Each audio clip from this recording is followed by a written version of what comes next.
put into the people outside the world, but we're really kind of putting on our big adult britches in terms of getting the company together, getting a business team together, those kind of things. Where we are rapidly growing, and a lot of the changes we've made over the last year, our business side that we're growing with Squad to help kind of support that, getting a better infrastructure team, getting a lot of those things in place. And so yeah, Yeah. it is really interesting that you are a key part of that in kind of guiding Squad through a lot of these changes and making sure that we stay on track. Yeah, we're trying that. I mean, we started using Jira a lot more at the beginning of last year, I think, and that's actually working really well.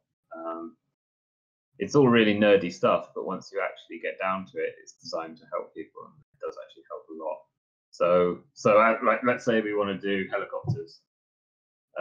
We'll break it down into a bunch of stories that we think we need. Like, it's got to be able to hover, it's got to be able to fly, it's got to have door guns, it's got to have pilots and people that can get in and out of it. And then we'll put those together into tasks and make documents and things like that. And in the past, we would just be like, we know what we need in a helicopter, and someone would do it.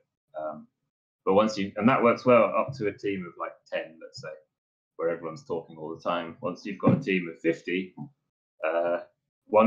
everyone thinks they know what they want in a helicopter, but you end up with 10 different plans and 10 different ideas, and then you're surprised when it doesn't come together right. So yeah, it's weird. There's a lot of psychology and kind of process to get things right, which I never thought there would be. And again, once you work in small teams, you don't really feel any of that. Yeah, and that's also one of Ross's favorite pastimes is hanging out, trying to remind us that we've already spec'd a lot of these designs out and that we don't need to redesign everything we do. So Ross was born ahead of his time, unfortunately, because he wrote all these documents back in 2015 that no one ever read, and they were hidden away in some dark corner of Google Drive, and no one ever read them. So now he spends all of his time. It's like, I already thought of that. There it is. So now we're using a thing called Confluence, which is hooked up to Jira, and it's like a bad website design program, but it means anyone at any time can go in and add to a document. It's already linked to Jira. Everything's always in one place. So we've got design documents at the minute for Commander, for Helicopter, and anyone that wants anything to do with it, the programmers, the designers, the QA guys, anyone, if they want to know what anyone's intent is, they just go there, look at the document, then, and either be like, I like that, I don't like that, or this isn't working. So it's definitely small steps, but we're slowly becoming, like you say, adults. And none of this is rocket science. It's all just what are smarter people than us doing. So kind of one of the major things we've been working on that it's gone a little bit more smoothly, and this kind of ties into, we've been working on getting patches out quicker and trying to, scope these things out better as a business practice, which is not nearly as cool as talking about when you're building games, but some of the major things going on right now are engine upgrades, and I was kind of curious if you do lay out what we're looking for in an engine upgrade and why we chose to go with 4.2 and 4.21.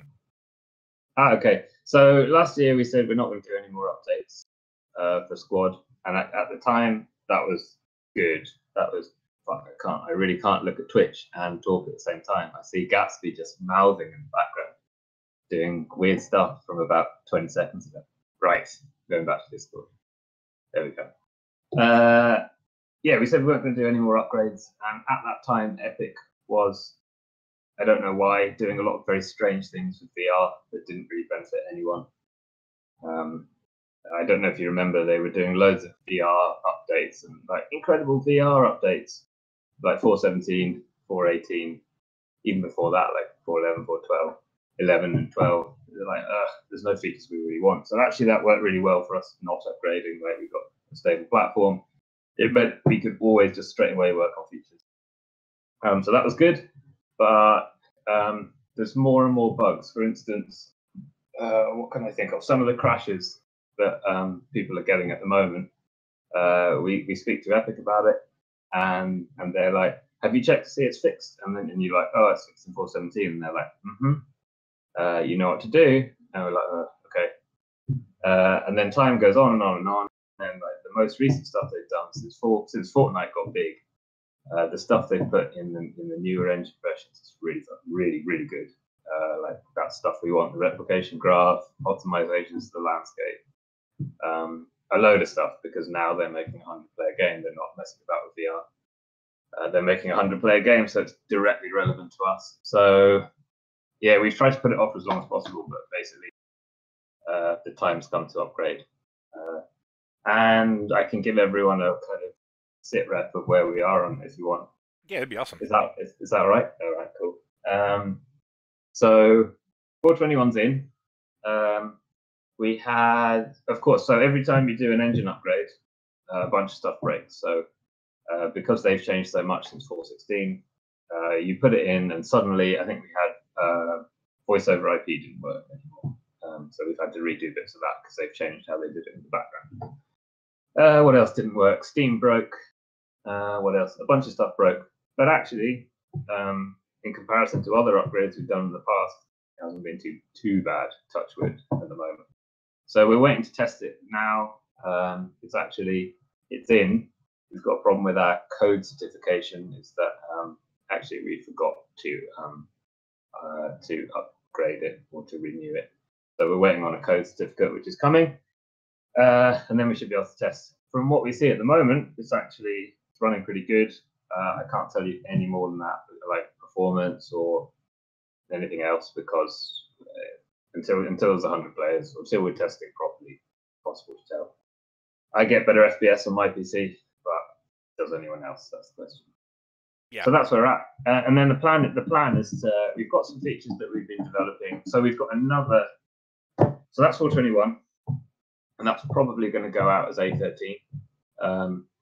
Then what we're doing, aside from that, is we're developing the longer term, what's going to hopefully be beta. I can't guarantee that yet, but that might be beta.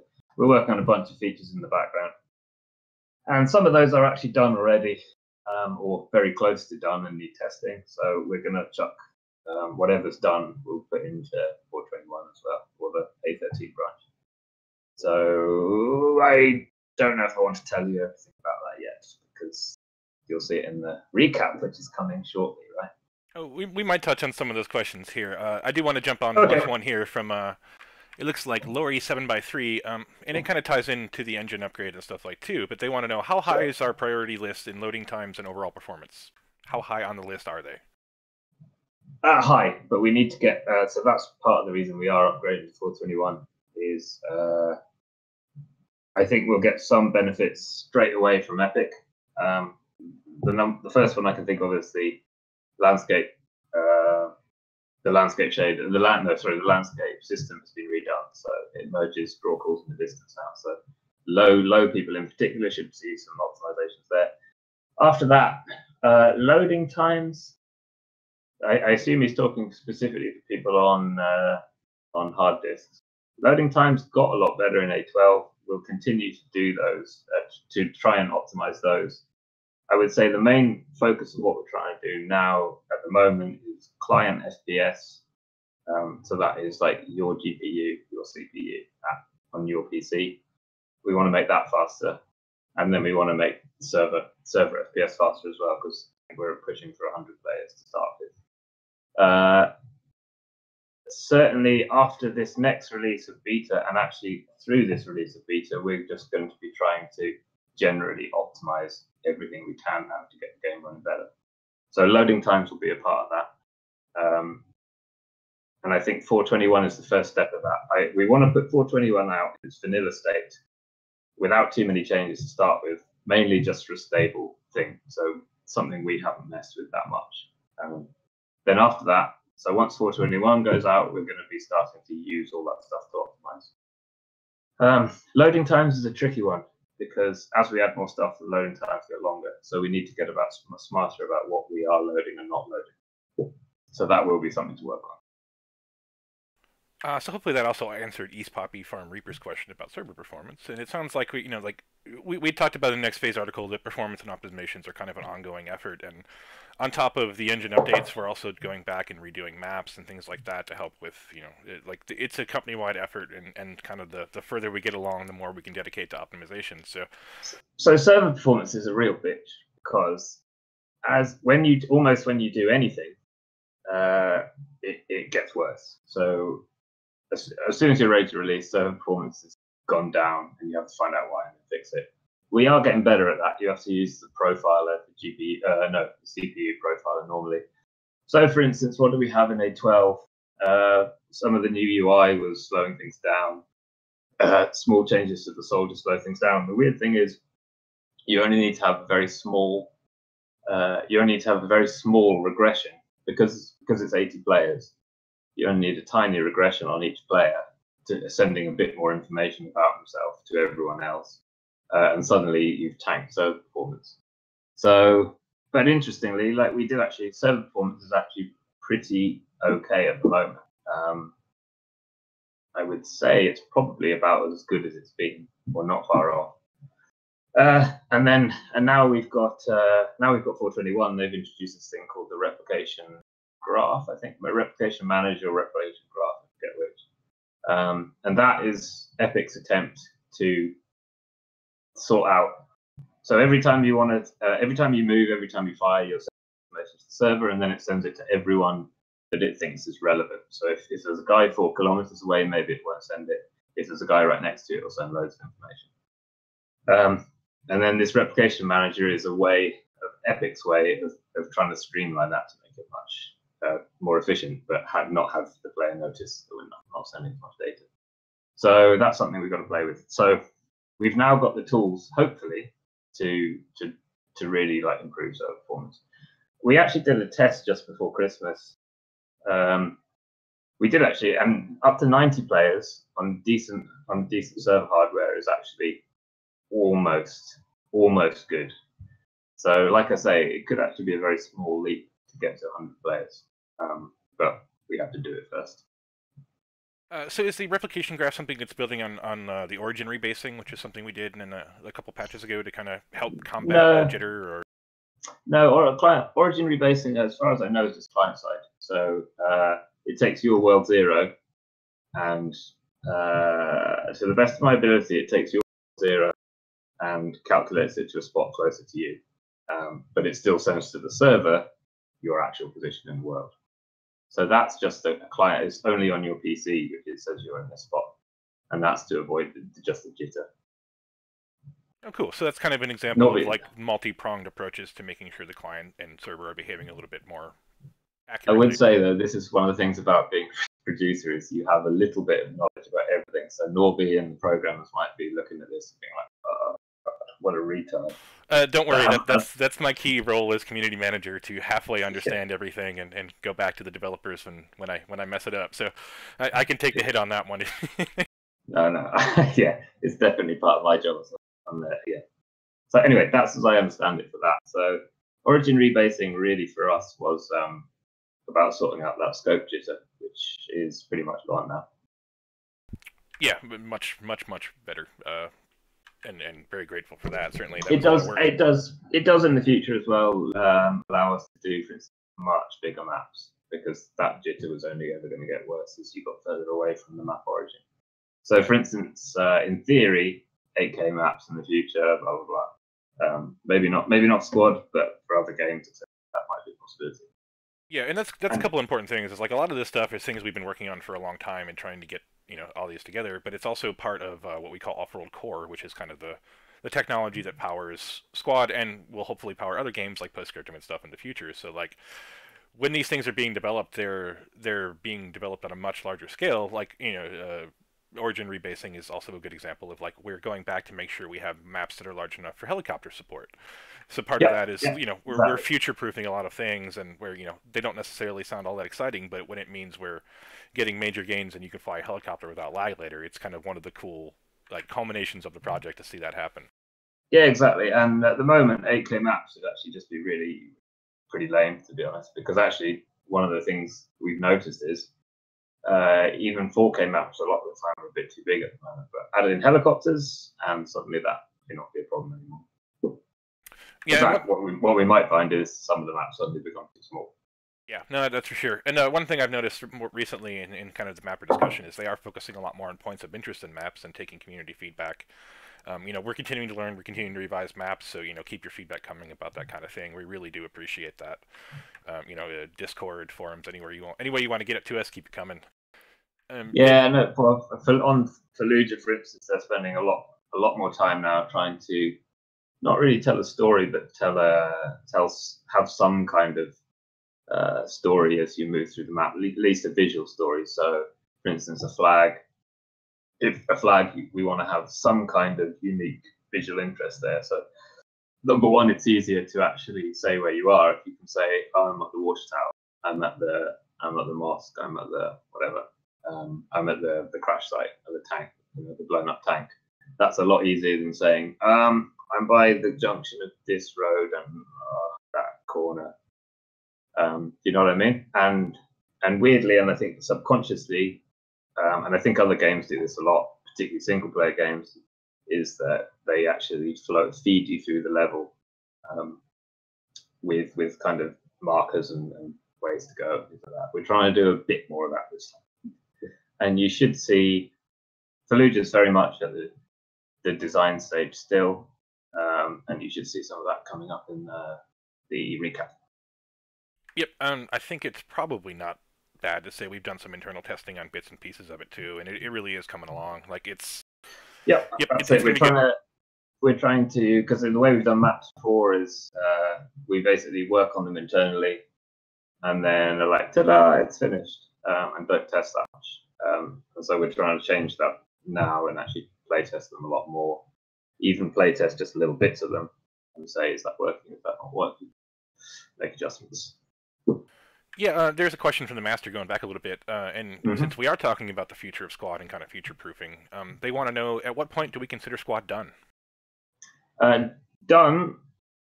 So what we're going for is done will be the major, either all or nearly all of the features from Kickstarter. For instance, there's some features from Kickstarter, like what can I say? There's a couple of features from Kickstarter I think we've just gone back on and said we're not going to do right now. I think dragging's the most notable one. We do want to get to do dragging still, but if we exit early access without it, I think it's not going to be the end of the world. The counterpoint in that, though, is things like helicopters, 100 players. If we didn't do that, we can't leave back early access without that. That's like the core of the game. Where I want to get to is, I want to get all of the key features in, the key big features in. It's like imagine Project Reality without helicopters. It's not much fun. I really think helicopters are going to change the game quite a lot, and I think 100 players is very necessary because we're already seeing with 3 guys in each tank or 3 guys in an APC. Actually, the infantry combat is just a little bit more sparse than it used to be, so we actually need that. So I think that's what we're going for at the minute. I want to get, we want to get Commander in because I think it then means we can expand on that after early access. We can keep expanding on tools. I'm not going to promise anything here, but we can expand on that kind of extra level of commander control. And because it might not be that easy to add it after early access, or we might not have as many programmers always working on it. I want to get it in now. And then I want to finish the vehicle damage system as well. So we've got it's about 3/4 done at the minute. You can blow up tracks now. If you rocket launcher a track, if you light AT a tank tracks, you can disable one side of them. So they kind of go chink, and that side can't drive. So they can still spin around, and their gun can still work, but they're a bit fucked. So things like that really finishes the vehicle system for me, and I'm hoping that really. A lot of people are complaining that tanks are too tough, and I do think that with things like that, that will be hopefully the finisher for those. So yeah, I would say for exiting early access, I would say that, and then we need the games to run better. That's what we're aiming towards. Yeah, it's probably important to say that we don't consider the game done at any point. We have we have enough plans to go for years and years and years. There are ideas, there are game modes that we'd like to do, there are Yeah, things that we'd like to add, there are yeah. forces and factions and weapons, and so yeah, like And we have, and we're certainly gonna try and do that as well. I think as long as people are, as long as a load of people, as long as 20 people are playing Squad, I think we'll try and, as long as it makes sense to do so, we'll continue to develop it. And we have a plan for the rest of the year and into next year, but I'm not telling you what it is. yeah, you'll keep an eye on recaps and the blog for announcements about things we're doing this year. We've got some pretty big stuff planned for the year. Not just in game, we're going to be doing some more, outreach in the community world too. So, you might see us out at events, things like that. Just, Yeah, keep your eyes peeled. We have plenty more to come. exactly. But so a TLDR for the access would be just the point where I think the game's enjoyable and runs well and like has all of the absolute big core features in it. My Twitch chat buffer is getting overrun, so I do want to ask a couple of questions. Burrito Head was curious if we could have any insight into the commander roles. We did touch on them briefly. I don't know how much we're willing to say just yet, but maybe what you think a commander looks like. Not necessarily into the nitty-gritty if we don't have to. What do I think commander looks like? Well, the initial run, it's going to be fairly simple. You can vote them in and out.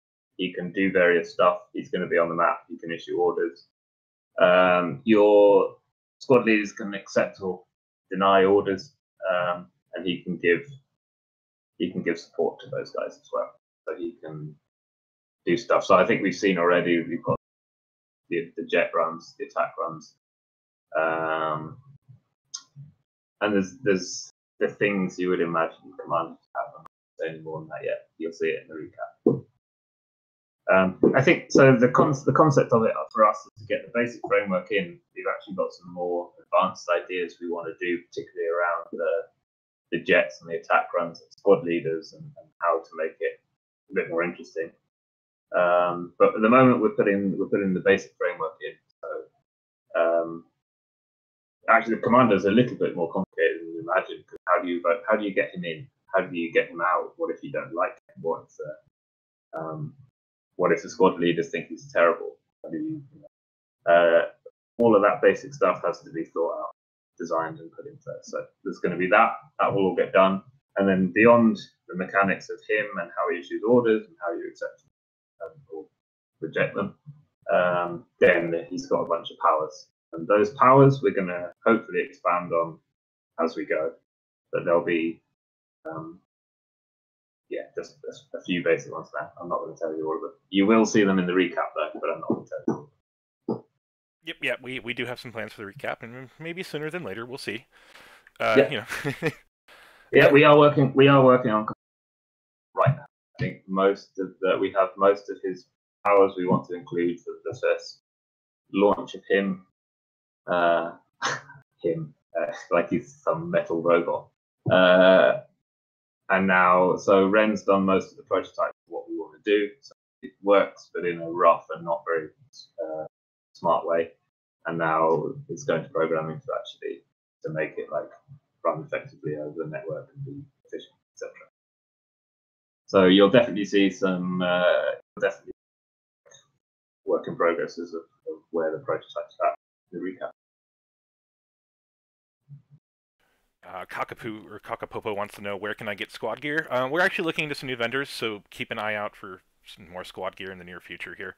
That's just a quick one I could grab real quick. I'm still tracking some of your questions. I did lose the name of this one, but they were curious about how you feel about 8 LAT rockets being required to drop down a tank. You'd kind of touched on tanks being a little too tough already. Yep. How do I feel about them being out? About what? Tell me more. Taking 8 LAT rounds to kind of disable, or how are we feeling about the AT balance in general? I guess is kind of there.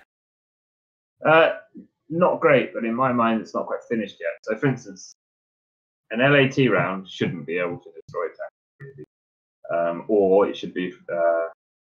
Tank's armor is actually quite thin on the top, but from the front, they shouldn't do really. And depending on what tank it is, in real life, they're they're not always that good anyway against NBTs. In fact, I remember there was a guy from Reality. What is his name?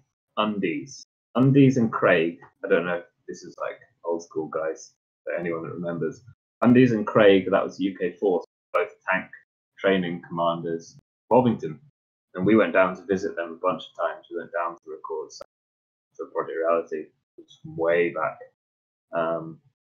And so they were hanging out there. One of their guys went to Iraq, I think in Desert Storm 2. He said his tank was hit by something like 80 RPGs during the time he was there.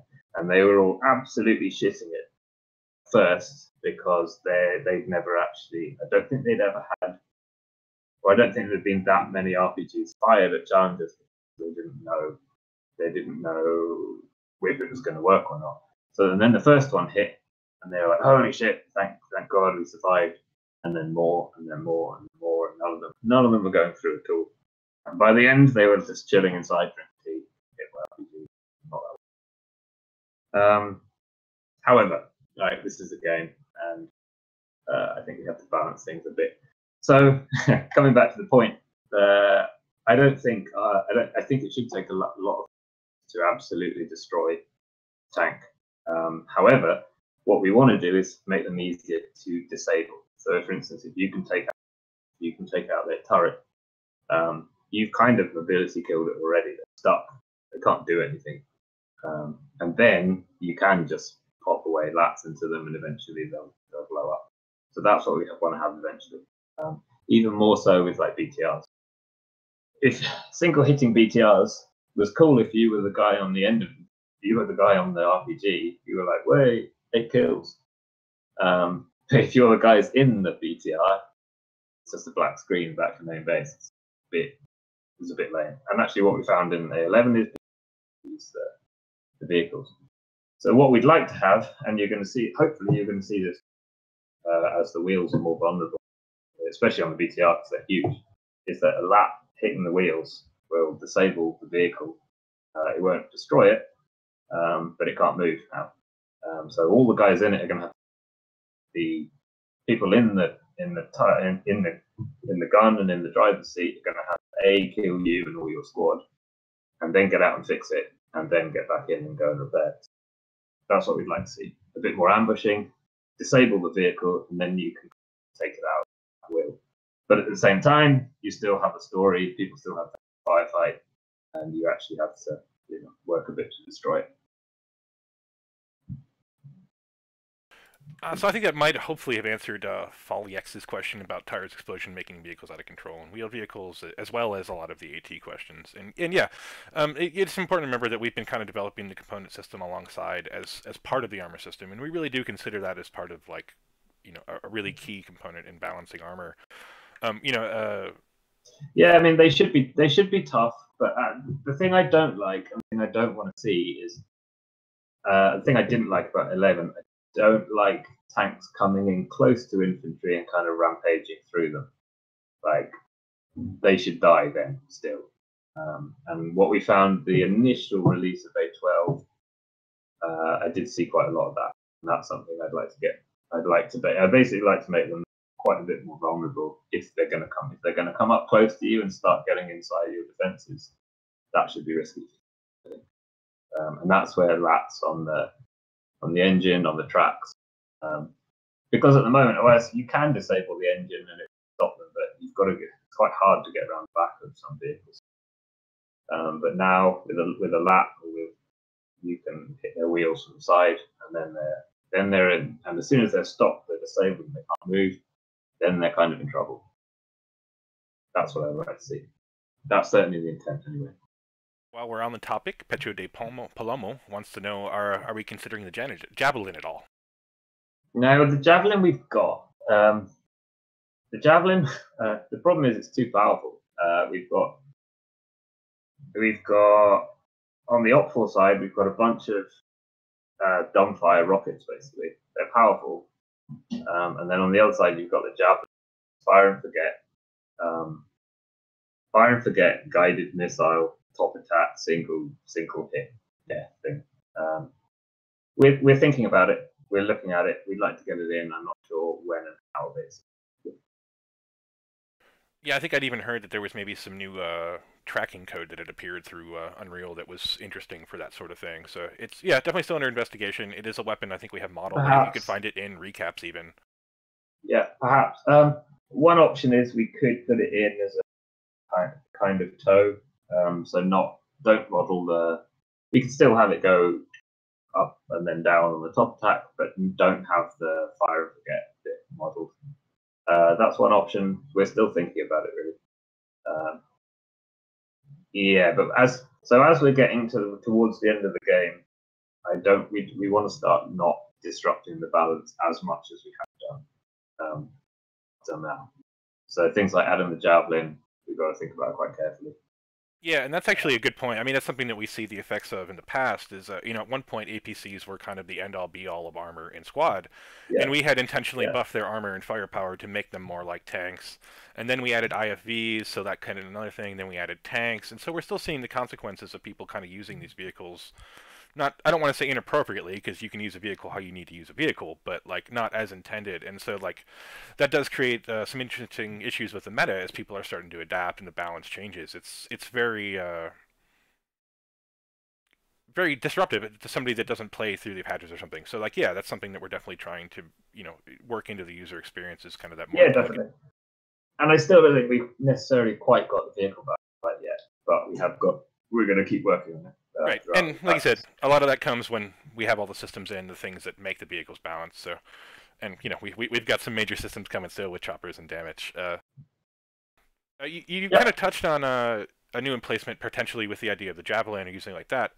Prime Pasta PC wants to know, can we expect any updated emplacement structure, something including like the new Talil assets, maybe camo netting, or something along those lines? Right, yeah. Well, I can say one thing that we've noticed in our Slack channel, Team Slack channel, is I really like the upgraded structures mod that someone's working on at the moment. It's very cool, and that's something we would like to do. It just depends on time and bandwidth, really. But again, this is one of Dustin's epic unread design documents. We had a whole one about tier 1 and tier 2 fire-based structures and things like that. We haven't had time to get to it. That's something that I think we'd look at after early access exit. Yeah, and even that, I think it was something that Assy was discussing in as a theoretical way of doing that in channels today. So like work not being done on it, but it is something that is actively being thought about and discussed, and people are spitballing ideas and ways of making that work. Yeah, has been for a while. Yeah, I think it's manpower and bandwidth to actually do it. Yeah, in fact, I remember, I think even Ross had pulled up some of his actual photos from being deployed of emplacements that he had been in and used as a source reference. So, yeah, these are certainly things that we're thinking about, would like to do. Again, it's just a matter of time and bandwidth, and so keep asking, keep reminding us, and hopefully it'll be something that we can kind of prioritize and get in there when we have the time for that. Obviously, more things that look like a real situation, the better. In reference to landscape enhancement, this is a question from Jay Jordog. Does any of what we've been doing improve terrain deformation at a distance to let you, for example, see a tank behind a hill on Tilly at long range? I don't know. That's actually something we're looking at right now this week, because it's only gone in. I think it only went in properly last week to the whole team for 21. So actually, that's exactly one of the tasks we're looking at. Is so the reason we have that deformation so far away is just to do with the LODs. And the LODs, so the level of details mean you could say triangles in the distance, basically, and draw calls. So the less dense the mesh in the distance, the better it runs. So that's cool. But also you have the downside is you have much lower detailed terrain and you have weird deformation. So what we're looking at the moment is if we get performance improvements from the new way they do the terrain, maybe we can actually have detailed LODs in the distance. We are checking that out right now. The two, I hadn't heard Talil as a reference for that, but I know Kohat is another platform for that. So we're checking that out at the moment. I would check Talil as well. Cool. Two frequent questions I think we've had maybe asked 5 or 10 times each. What about the BMP? Are we ever planning on adding a BMP? And I can confirm that Ross has said in the past on Reddit that we are working on a BMP. But You might even see a BMP, surely. yeah, BMP. You know, keep your fingers crossed. We might have something for you real soon there. The other would be, I believe, the anti-vehicle grenade that disappeared some time ago. People are curious if we were going to see that again. The anti-what, sorry? The anti-vehicle grenade, the RKG-3, I believe. Fuck. Fucking anti-vehicle grenade. Shit. Yeah. Yes, we're gonna fix it. We're gonna fix it. Again, that's another one that get on and fix. The Raider class, yes, I do want to bring it back. It's in Jira at the minute. We can bring it off each patch because we've got other stuff to do. It will be definitely fixed before we exit early access. Yeah, and I believe some of that came with like Norby tweaking some of the ragdoll. Like it's been like an ongoing effort, and that's just kind of a side effect of some of the other issues that exist. So yeah, I think half the team have actually abandoned G for the minute. I know Norby does this every time he hears about it. It's one of those things that we will fix. Yeah, no, it's obviously a thing we want back, and especially as we add more armor and more vehicles to the game, it's definitely a more important tool. So yeah. Well, and also, I eventually we want to make Insurgency good as well. I don't think this is going to happen before we exit early access either. But at some point, we want to make Insurgency good, and like things like that, RKG essential for Insurgency. We can talk about why Insurgency is good at the minute if you want. Oh yeah, I can't remember who asked it, but that was kind of a question, and I do want to add before we get too far into that Fuzzhead did fix a bug where squad leaders weren't getting incendiary grenades in some of those modes, so that should be fixed in the upcoming. Yeah, it's playable, and it's not bad Insurgency at the moment, but my personal opinion, this is not necessarily the team, but my personal opinion is that you need civilians for Insurgency. As long as the blue 4 guys can shoot whatever moves, you're never going to have the really interesting gameplay for Insurgency, in my opinion. So I know Cab has been working on just a dude with hands. For instance, one of the limitations of one of the limitations of Squad at the moment is due to us not being super experienced at the start, it's not possible to have an unarmed guy. He's always we're making a military game. Everyone needs a gun. So that's one of the things Cab's been doing on the side. Actually, I think for his own entertainment. Actually, he's made an unarmed dude. So there is the potential to have civilians. So yeah. Anyway, that's what I'd say about Insurgency. At some point, I would like to get that much better. Yeah, just to answer some of the people that are taking that as civilians confirmed. No, that's not confirmed yet. It is something that we're checking out, seeing if it might work. It would still have to go through things like testing and QA and making sure that it can pass performance and then testing in game mode. So it's possible, but don't get too excited. It's going to be a thing. And it won't be before early access. It'll be. That's one of the things that's like I say, get the base features done, get helicopters in, get 100 players, get the game running well, get out of early access, and then we can be line under the sand for all that stuff, and then, that's good. What do we want to do next? Yeah. So a lot of stuff like that too, and alternate models and more things like that will be, things that we can really consider after we hit those major milestones. Exactly. Yeah. There's no if we don't say we're going to draw on the line under the sand for this, we will literally never get out of early access because the amount of things we want to do. Insurgency is a great example. I think a bunch of people on our team would definitely really like to make Insurgency rocking, but the list just grows and grows and grows. Much like PR, actually. If you looked at PR's design doc at 0.1 or whatever, I bet it had none of that. Spade was curious, whatever happened to the Breacher class? You kind of mentioned that briefly in one of the last answers. So we prototyped the ladder. We still haven't prototyped the ladder. And then we did climbing. We did climbing and vaulting. And actually, you know what? That's most of the characteristics of the ladder that we've won. So at the moment, we haven't done it. We also haven't done breachable doors yet. Again, we prototyped it, and the complexity of getting it to work and be good then getting it to network well, and then adding it to all of our maps, and going back and adding it to all of our maps was again something that we just like, oof, not going to do it for now. Early access exit, so yeah, it would need a bunch of testing. It would need a bunch of working on. Again, I think that's something we're just going to push for after early access exit, if at all even. Like locking doors is cool. Locking doors is cool, and blowing them open is cool. I don't know if it's the absolute be all and end all of the game, especially because you climb over so many walls now. So for us, it's like an extra thing that we might want, or maybe not. Yeah, I would say that does make Insurgency quite a bit cooler if you can lock doors, that kind of thing. But yeah, that's the status of that.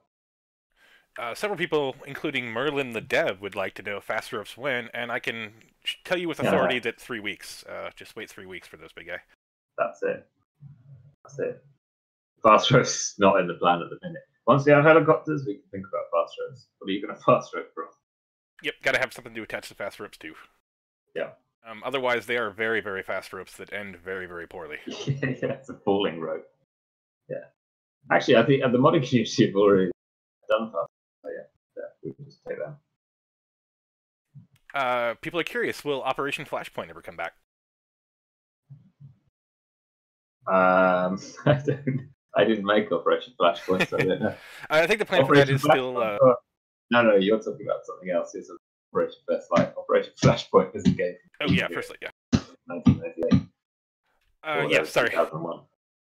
Operation Flashpoint, I hope so. I'd love yeah, I would love to have that come back too. Yeah. But that's it was a great game, yeah. Including Dragon Rising. But yeah, Flashpoint, Flashlight. All right, Operation First Light. Operation Flashlight? No, that is something else. See a doctor. First Light, we would still like to turn that into a mod that can be maybe accessed by the community. It's got some work to do before it can get there. It is something that, it's coming. We'd like to get it there. We know you people like to seed with it. We know it's a really good map for a lot of smaller situations. It just takes some time so we can get to the point where it's ready for that. So it's not a high priority, but it is something that we'd like to do. Yeah. Certainly releasing it as a mod map would be more than for once Modern 2.0 goes out.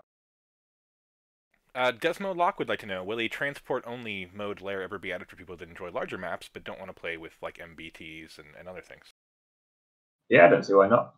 This rolls into something 2.0, and certainly as we get close to finishing the game, I think we would like to open up a bit more of this stuff. So it's not. Now, again, I might be wrong on this. So feel free to correct me in the chat, any developers that no. But I certainly think we want to certainly whitelist some mods, so not have everything in the custom thing. And that might be like, I don't think we really want to say, I don't know, if you tweak the handling of the MATV and say, hey, that's a mod. We're not really interested in that stuff. I think that's say in the custom browser. But if you get a collection of mods that people really want to play, like the zombie mod or a realism mod that is fairly similar to our vanilla gameplay that changes things and people really like it. A good example would be like what Ace has done for Armor. I don't see any reason why we wouldn't do stuff like that in the future. So if people make different game modes, make different rounds, types, and they're really good and they fit with the spirit of the game, I think we would just put that and just whitelist that in the future. So we can actually start getting people to well, that's the benefit. That's the great bonus of Armor is people can kind of tweak the game to how they want to play it, and within reason, that's something we'd like to do as well, or to allow people. This is something you kind of touched on a little bit earlier, but didn't. We talked a little bit about, especially in Insurgency. People are kind of curious. Is there any way that we can expect changes to fireteam squads or FOB or rally mechanics for insurgent militia? So, kind of harkening back to Project Reality, and that is from Till Lee. So what's that? What the changes to VR? So they have lesser spawn times. They can spawn on any hideouts. What else was there? I can't remember at the moment. Well, they definitely have different things like that. Yes, I think that might be. Again, I think we've been so focused on getting the core features of the game, actually getting Firebases to work. I don't think we've had the time to really tweak to be like, oh, wouldn't it be cool if we adjust this a little bit? And again, I think once we exit early access, we can actually look at that a bit more. I don't actually think there's any reason why we couldn't how the Insurgents play. I think we just haven't got around to it yet. Yeah, and I think that is something that, like, it's on our minds. We want to have a little bit more distinct flair for each faction and something that sets them apart. I think we've neglected Insurgents a little bit. I think there's a couple of reasons for that. Is number one, I think Insurgents work best in sort of a built-up area or a kind of. They work quite well in some of the Afghan maps, but I think they work best in Basra at the minute, and not having like a decent Middle East, like an urban Middle Eastern city. I think makes Insurgency a bit difficult, and playing Insurgency a bit difficult. For instance, I think what were the best maps? I mean, Fallujah and PR. So I think we're making steps to fixing that with Fallujah. I do think that will be good, and then I think we can improve Insurgency again a bit more. I think even invasion of Fallujah will as the Insurgency. I think that's the kind of thing we need a bit more of Insurgency. I do think they play quite well. Some Kohat sometimes is cool, and on Basra I think it's great as well. Very hard to get into the city still. A couple quick ones. I do want to take this just real quick. Anthony Does Games asks, are there any plans for in-game purchases? Nah, we're not really into the micro transaction kind of world. It's not something we really want to do. No, buy a t-shirt instead. Yeah. Buy swag, buy the game, share your friends. Yeah. Support, make mods. Mods are important. And another one that's kind of always a bane. People are curious about Linux support, which is complicated at best. I have no idea actually on Linux support. Oh wait a minute, you might. Yeah, actually, because didn't someone build Linux? And the only thing that didn't work was the VoIP because the codec we used to use didn't support Linux. And now that codec has changed. If Will's still in the chat, he'll tell you. So you might get a breakthrough there. We're not particularly focused on it, but I know, for instance, Steam Linux stuff. I know someone did a build on that today, a test build, and they actually got it working and ran. So I don't know. With 421, we might actually be able to build for Linux. Sure. On the server side, we're definitely focused on that. On the client side, we haven't been focused on it, but if it's easy to do, then. Yeah, and that is another issue. Is easy or anti-cheat is a big part of what things work. Easy anti-cheat, yeah. Easy anti-cheat doesn't work on Linux, so a massive blocker for us. What we can do about it. So I guess, like, to summarize, like, yeah, Linux is on the radar. Linux is on the radar. Something that, like, eventually down the road, we're not working on it currently. It's not a thing that we're probably going to start on before 1.0 at any time. We are keeping an eye on things like Proton. We're watching, Steam development. They're still kind of doing it piecemeal on a project-to-project basis. So we're not quite ready there. But yeah, like, as we move forward and we're continuing to kind of, build out OWI technology and things like that, it is something we're looking at. But we'll ask Easy Anti-Cheat if they have any plans for Linux, because they've got they've been acquired by Epic, I think, and Epic is fairly pro Linux, as far as I remember. Yeah, they seem to be doing some big things. I think we've heard of them. Maybe they're selling games or something now. Yeah. Anyway, I can ask them, but we're certainly not planning on extra providers or next different anti-cheat for Linux. That's just too complicated. Yeah, so like a lot of that is a lot of it's out of our hands right now, but it is something that, like, we're aware you guys want. We'd love to be able to support you in the same way that we'd love to be able to support consoles in the future.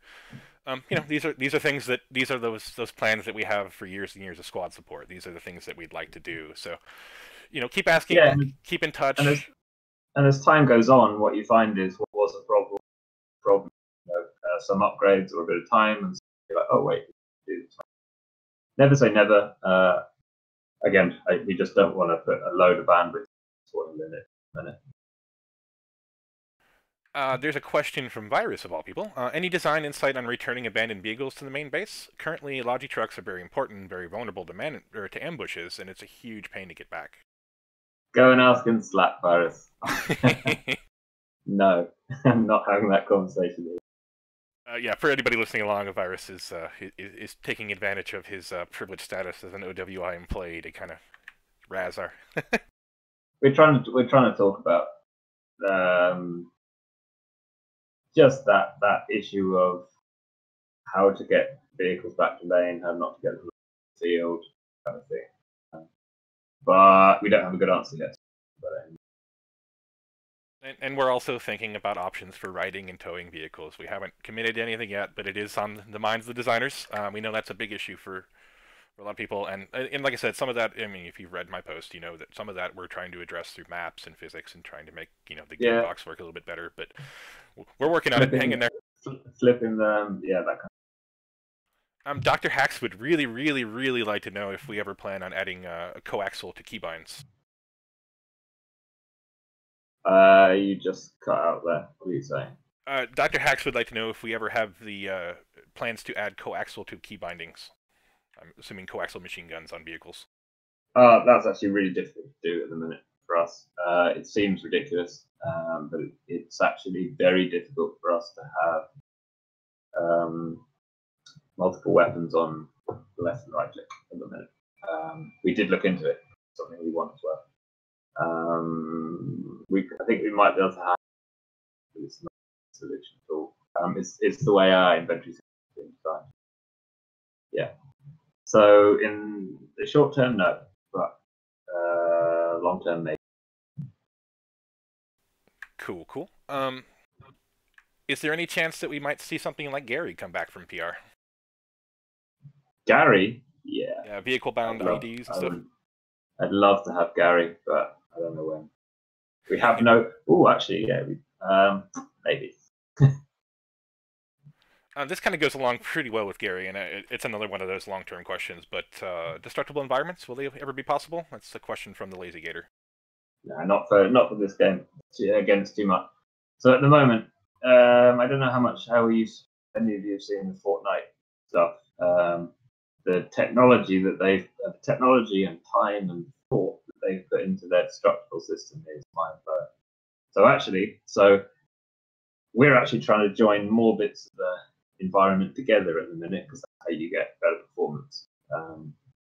So there's a thing called HLODs, there's a thing called proxies. For instance, if you've got multiple sections of wall at the minute, each one of those is a draw call. And I think for most people, beyond about 4 or 5, let's say 5 or 6,000 draws, you're going to start running into performance problems. And that's kind of where we're at the minute. So actually what Smarter Games and us are doing, or what newer versions of Unreal are doing, is in the distance they're merging all those bits together so there's one draw. So that's actually what we're going to be looking at doing more. So, and what the very smart guys are doing in Fortnite is they're having these merged distance pieces, so it looks, it's cheap and it looks like all the objects are there. But as you get closer, it's bringing them back pieces, and then those single pieces are destroyable. And then I think they're doing something very clever with stuff in the distance. So if you shoot a rocket launcher at a far building, it will still explode and just subtract that piece from the log. It's time consuming to get that good. It's possible to do destruction, but for our game at this time, I'd rather it ran well, to be honest. I think destruction in it. I think anything we do in the future, I'd like to prototype destruction. Anthony Does Games is curious. Are there any plans for region damage, like hit in the hand, hit in the arm, that kind of thing? I think we already have that. Those different. Yeah, we do have some kind of variables in damage. I think what they might be inspired by was, I think Planet or Postscriptum recently showed off some regional damage where you were. Yeah, and I think Postscriptum, have they added giving or something like that? I know they have a physics base where you can actually tag a dude and he'll fall based on, like, crumple based on that. He'll fall backwards. Yeah, I mean, we'll look at all that stuff. If we have something soon, then great. But priority. Virus wants to know if we have any other partner projects on the horizon. That's not something for this. Go talk to Iron Taxi and Slack again. Have we considered something like distance-based spawn timers, i.e. longer spawn timers the further you are away from where you want to spawn? I don't know if you're familiar with PlanetSide, but something similar to that, perhaps. Basically, an effort to reduce the effectiveness of like teleporting across the map. Oh, so if you want to spawn miles away, it takes longer or less time? Yeah, say if you wanted to spawn at a fob closer to the enemy base from your main respawn, it might take 30 seconds longer rather than spawning at the reverb fob that's halfway there. Not yet, not yet. Actually, I'd like to make being able to spawn and being able to get back to the action a little better than it is now. But that's something for me. That's something to work with Fuzz on, because Fuzz is the game designer at the moment. So that kind of small stuff, tweaking, is stuff we want to start concentrating on from now up until early access exit. I know that's something he's very interested in. Yeah. So at the moment, no, not this stuff, but we would like to we'd like to keep tweaking the fob system to make the fobs just a little bit more resilient, I think. So you've got to work a bit harder to take on. Cool. Because at the moment, yeah. Sorry, go ahead. No, that's it. I was just say we've come up on the hour. I wanted to check base and see how much longer you have. We can let you get back to work, or we could take a few more questions. I could talk for a bit longer. If people have got questions, talk for a bit longer. I would say the recap soon. Have some stuff that we haven't wanted to talk about yet. We don't want to show off everything too quickly this time. We're working on a few things. We haven't talked about helicopters yet. No one's interested in helicopters, obviously. Funny you should ask. Spade was actually curious if choppers will be able to drop logistics like they do in Project Reality. Yes, they will. But initially, going again. So Fuzz would very much like supply crate. He'd like that added into the system. I think we're not going to be able to do that initially, just because our system is so tied up in and it's supplying the radio. The radio really is like a container at the minute. That's where everything's supplied, and it supplied everything else. We would like that to add that in. I don't know when that's going to happen, but initially you'll have to supply Bob like that initially. So it won't be quite as cool as just dropping a crate, buggering off back to main base. But you will have to land, get the supplies out, take off. Maybe hover, I don't know. And make sure you're planning your landing because you are going to draw some fire. Yep, exactly. So the humble supply truck will probably not be useless, if you know what I mean. You've got a rough fire base somewhere on top of the hill. You might not be able to get a helicopter in there. Montba is curious, will we see lock-on? Here's an interesting one. You could always, you could probably land and fly a vehicle somewhere along the way. They could pilots. That kind of thing should still be allowed. So, for instance, you could have a landing spot a little bit. Supply truck can meet you there. Load up supply truck. You can take it to the fob. That kind of thing. We're actually seeing one of the A12 is allowing vehicles to carry ammo. I really like that vehicles are drawing ammo from the fire bases and even taking them to the fire bases and then kind of shuffling around between them. It's very cool. I'd like to see a bit more of that. Because a lot of the time, if you've built all this stuff, if you've built mortars, the tows, and the machine guns, a lot of your supply problems are actually ammo. Like you need the mortars use quite a lot of ammo. You need plenty of runs for that. So I really like that vehicles are pulling them from one place, sending them. Mopa's curious if we'll ever see lock-on anti-air weapons. Not yet, but again, it's something talked about. I don't know if it's to do, but initially it'll be like ground-based weapons start. Just because we've got them already, I think 50 cal against a helicopter is actually pretty dangerous still, and certainly the ZU-23 against it would be pretty dangerous. Oh yeah, I lost the names on that, but the people are curious if there was ever going to be another counterpart to that kind of land-based anti-air as well. More anti-air weapons in general, I guess. Don't know yet. We haven't put any helicopters in. I think to start with, no, because I do think, especially the tripod Dishka and ZU-23 are going to be fairly nasty in the right place. And then we'll have to see. Yeah, we'll have to see. See how much of a threat the air vehicles. I think the intent would be it would be cool. I think let's see. And again, we're not planning that really yet. Pliskin is curious, what important changes to game modes and game mechanics will be made before you feel the game is ready for release? Oof, that's a tough question. I don't know. I'd like to get some more game modes in. I'd like to. I know we'd like to start testing destruction game mode. Something Virus has been working on with some other guys in the team. We would definitely like to we're going to start testing that game mode. And as soon as it's ready, we'll try and put. I would definitely like to get territory control. And then as for AAS, that's really a question for Fuzz actually, because I think most of the actual features we want are in there, balancing them so they're fun and fair. For instance, we can do bleed, we can do bleed.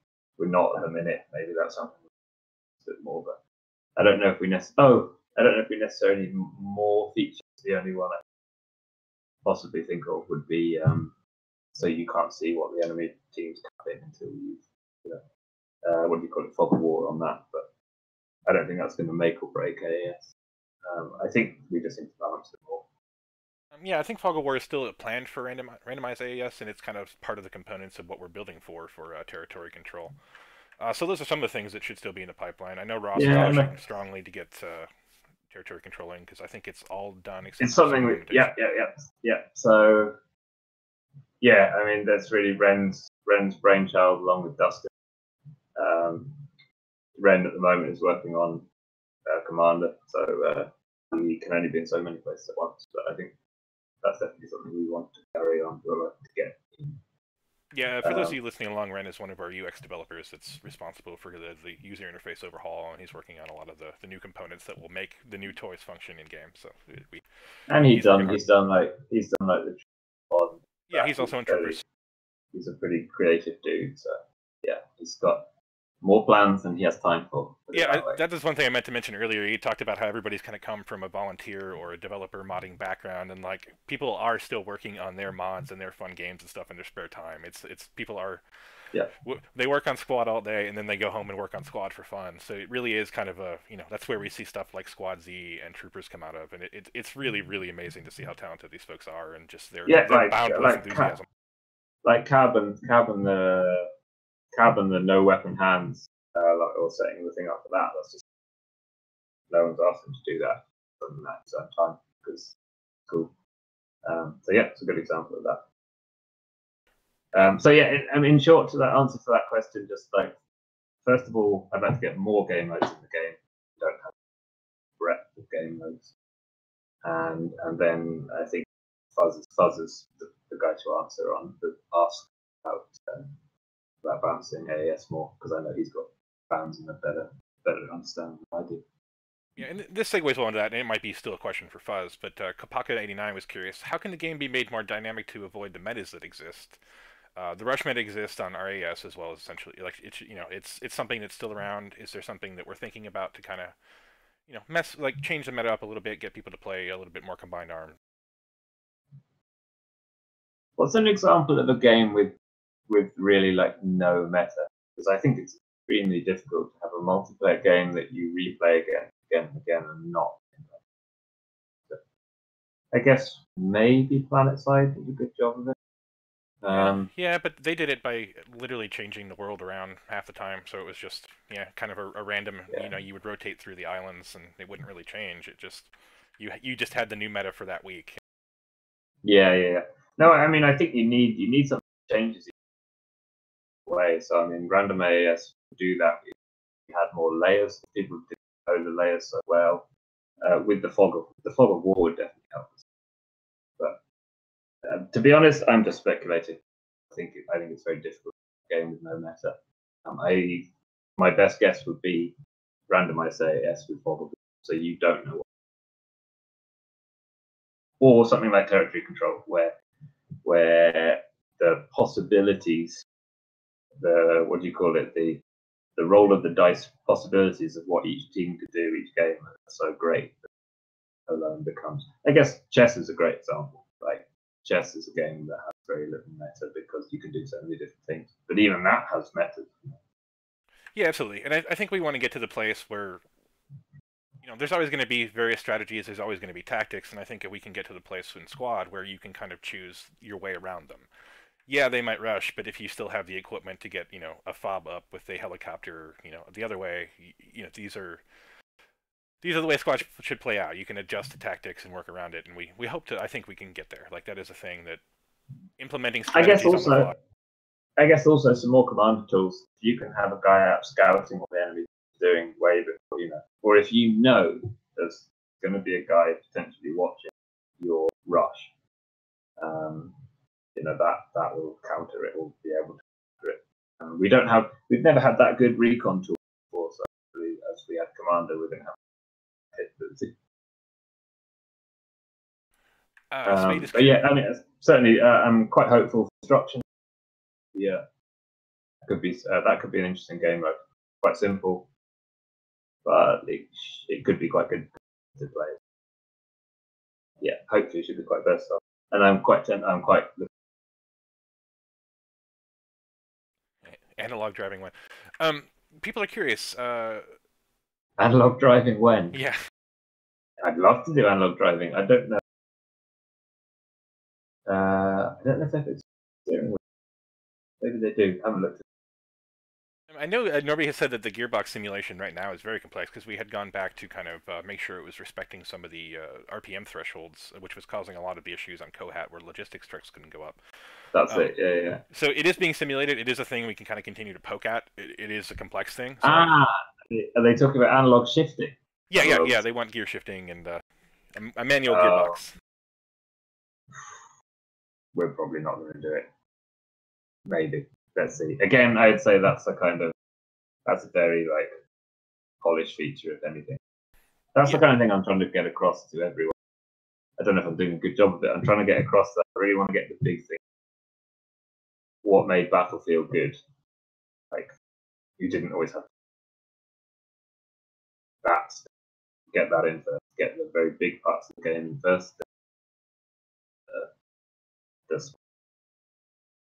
I do think the shift to works pretty well most of the time. Yeah, and that is an important thing. It's like we are still building the game. We're in a major building phase. We're still adding major systems. We still have coding to do that goes into the beta period, the optimization, polishing things like that. Like we're not done with Squad. We're almost to the point where we're comfortable saying we've met our milestones for early access release. But yeah, there's still a lot of work to do. Things like that, it can still be worked on for a long time to come. You might see something like that in a mod. These are all options. That's the kind of thing we might just never get future games. Not sure on that one.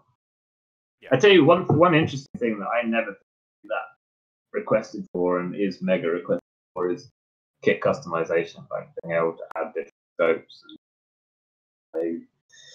Loads of people want that stuff. That seems to be a real trend in games today. I know that's one of the things we would love to add at early access as well, but we will definitely not get around to it. Kind of related to the gearbox and that. Do we plan on having joystick support for helicopters? Yeah, we'll need it. Yeah, I agree. I just wanted to make sure we're putting that there. Whether we'll get it at launch, because we've got it in at the moment. We definitely want it. Yeah, I don't know, but definitely need it. Well, here's a good time-honored question from Night Earn. Will we be able to draw more personal markers on the map, or maybe some kind of vector? Not initially. That is something we can ask for again. Not initially, I don't think so. Again, maybe after early access. Do we need it that much? I'm not sure.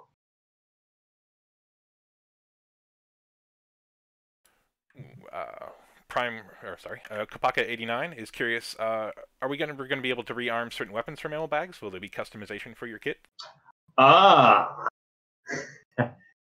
Look for this month's recap. Yeah. We have some news coming up on that. We think you guys are going to enjoy that, but we'll have more details in probably about a week or so for you. We are in the progress of assembling the recap. I know you guys missed the December one. We didn't have one. The company went on a holiday. Everybody went on holidays, so there wasn't much to report on. Recaps and wrenches will be back on the regularly scheduled programming from here on out. So look for that. We're getting back on swing of things. Check next recap.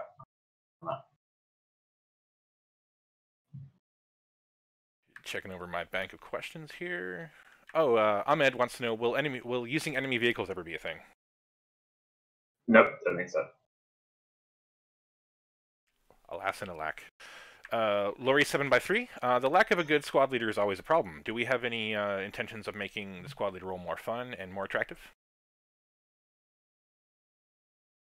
Squad leader is going to get more attractive because he's going to be him and commander are going to be able to do things do up till now. So if you're getting railed by a tank, at the moment, other than squad leader saying, "Hey, tank, can you come and help?" So there is not that much they can do. I'm hoping as we add more powers and kind of faster response, so either through helicopter, commander powers, airstrikes, jets, stuff in the sky, helping you out.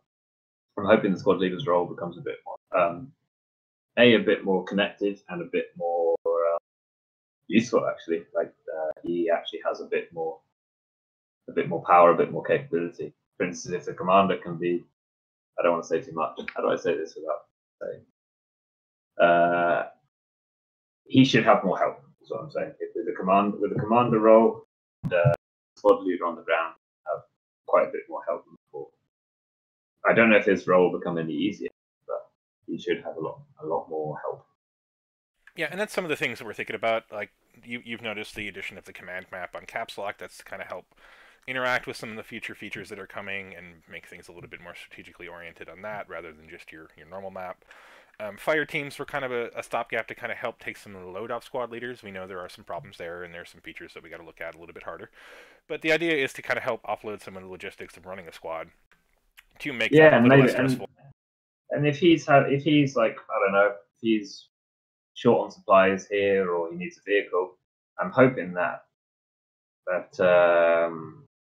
we're going to be able to provide some tools through the commander, but also a couple of other things that we're working on.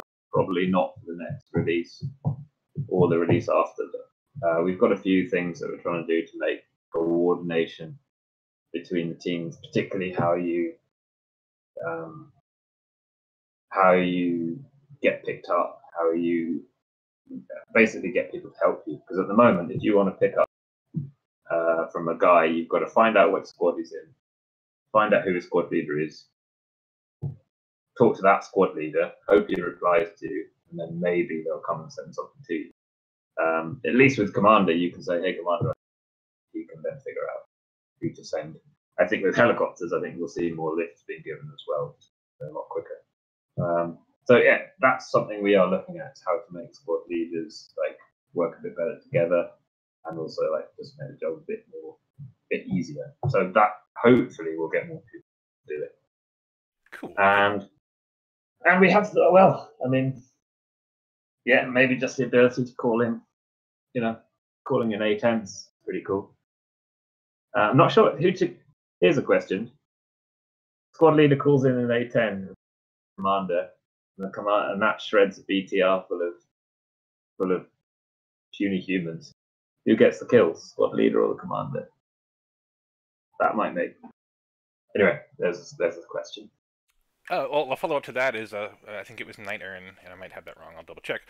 Is the commander going to be an actual physical soldier on the field, or is it a role that you're using from the command interface? He will be a physical man. Just a man. Just a man with a lot of fireworks. But a hero. I wanted to make him Donald Trump for the US. And Vladimir riding a bear for the so that wasn't bad either.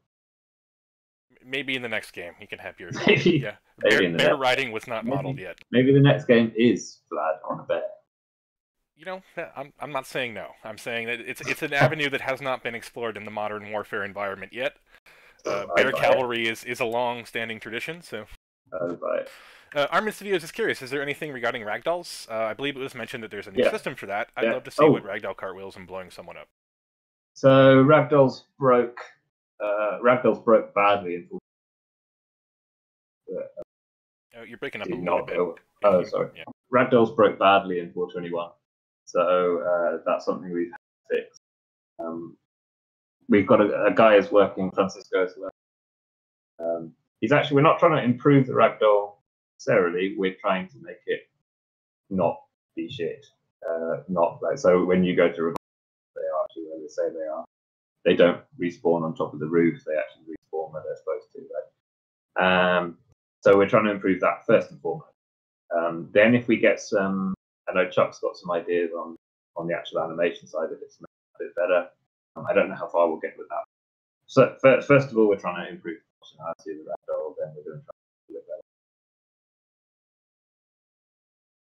I'm guessing it's a huge relief to hear that we're still tracking that bug that gets you on the roof sometimes. I know that's a big one people have hated for a long time. But yeah, it is a thing we're aware of and we're trying to fix. Ragdolls are obviously a pretty big component in gaming these days. Yeah, we're mainly trying to make it. If we add any visual improvement, that's a maybe. So many of our bugs are actually due to ragdolls. We've got to redo it. So, and we're actually working on that. When it'll go out, I don't know. When it works, when it's good. 3 weeks, yeah. Exactly. Robot 40000222 wants to know, will we be able to get more details for battle metrics, where we might be able to see things like team kills and chat? Team kill, I don't know. It would be good to do a squad chat with Dustin at some point. Maybe that's something we should set up, because that is his wheelhouse, and he's got some ideas on that. But I don't want to talk about his wheelhouse. Basically, I know there's some ideas in the works. Yeah, statistics is one of those. Another thing that we would love to have. Statistics and after-action reports are both kind of those things we would really like to overhaul, because we know a lot of the things that are scored right now don't necessarily incentivize the actions that you want to be taking as that class. So yeah, we hear you on that, and we want to make sure that like you're being rewarded for. I know Camu, the Easy Anti-Cheat guys, are working on a set of analytics tools. Yeah, that's another thing that has happened is people that make Camo Easy Anti-Cheat have been acquired by Epic, and they are also working on all sorts of like developer tools for tracking performance and events in games and really cool things. So it's highly likely that you might see that sort of thing trickling out directly from Epic in the near future with engine updates too. Obviously, we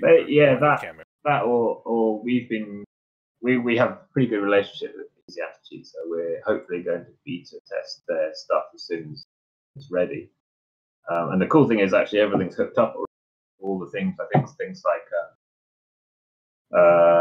round duration, got played, how many people died when someone died. Like, a lot of those that stuff is actually getting sent to Easy Anti-Cheat already. They're getting their tools together on their end. So that's one thing that we might be waiting for. That's something we can't do anything. Go and hassle Easy Anti-Cheat on Twitter to make it happen. While you're at it, you can bother them about Linux too. Yeah, exactly. Do both. And then Dustin's also working on things on the other side about statistics. So, but yes, I don't know exactly what that is yet. Get him on SquadChat. Get him to tell you. Yeah, speaking of, at the moment, can you drop out of a vehicle at speed with no damage? Will this still be the case when choppers come out? This is a pet peeve of Ross. We're working on it. That's on the list. They haven't actually started yet. So those two things. So there's two things for helicopters we need to have that we don't actually have at the minute, and that is they need to be because at the moment we don't actually have anywhere vehicles will stop. Obviously, if we introduce helicopters without that, it would be lame. And then we need to be able to fall out of them. So that's two things we will be working on. Yep, yeah, and that's one of those things that's been documented for a while by Ross and just hasn't gotten there yet. That is definitely stuff we want to do. Because it doesn't make sense to fly out of a transport and not take at least a little bit of damage. No, and that thing of the Action Man bomb burst out of the BTR to speed. Suddenly 8 dudes deployed, have beamed down from the BTR and are ready for action while they jump out at 50 miles an hour is not great either. So yeah, so that hopefully will get fixed as well. But we haven't actually started on it yet, so can't promise it yet. Yeah. Lori 7x3 is curious, why no bolt action? Why no bolt action? We have got bolt action. Oh no, we're talking SKS. Yeah, you're right. Bolt action, actually, we need a code change. Again, our weapons are not set up for single round reloads. So when we reload, we reload whole magazine. So if you've only fired one shot and you've got a 5-round bolt action, it won't put it in. We do actually have a prototype for getting that to work. It's something Chuck wants. Cab's actually got a prototype, but we need to put it into C++ to make it work, to finish it off. So that's something that's one of our low priorities. If we can get time to do it, we will do it. It's also needed for shotgun. We touched on this briefly a little bit earlier, kind of with the Linux question too, but Burrito Head is curious. VoIP right now is really messy for a squad leader. If one of the channels gets spammed, it's impossible to hear anything. Are there any changes coming up to the radio and channel management? The one, I think we've got something in Jira about moving one of the ears, like one ear for one ear for SquadChat, one ear for squad leader chat. That's something we might do at some point. Again, it's fairly low priority at the minute. It would be one of the things that might be a nice quality of life thing for early access. Yeah. I don't want to promise too much because we also need to do that. We need, basically developers need to optimize a bug fix. So if we want a well-running game, we just put some of those features aside until after early access. We'll see how to allow. I'm going to butcher this name, I think, so I apologize in advance, but I believe it is Romduter. Is curious, are there any plans for future Cyber browser UI updates? Examples like next map, game duration, etc. Not sure. I know we're working on a better way or an easier way to join friend. Well, currently Steam friends, but maybe hopefully. Yeah, we'll just say for now, currently Steam friends. We're making that easier for them to join them in game and join their squad on the right team. Other than that, not yet. But I don't know. That might be something that's easy to do. At the moment, there's nothing in the plan. Cool. Shane 2567 is curious. Are destructible trees or other stuff by tanks, large vehicles ever going to be a thing? Nope, not before early access. Again, at the moment, we don't have we haven't prototyped it. And I don't know how to put it on all of that. Maybe something for this. Maybe something for the future. Like our environment team are all busy at the moment. Our mapping team are all busy at the minute. Our blueprinters are all busy at the minute.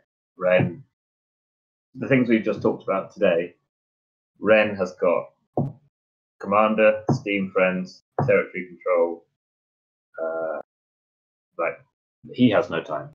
Our programmers also, they're all tasked up for a while. To do something like that in destruction, you really need like 3 months of not having to do updates.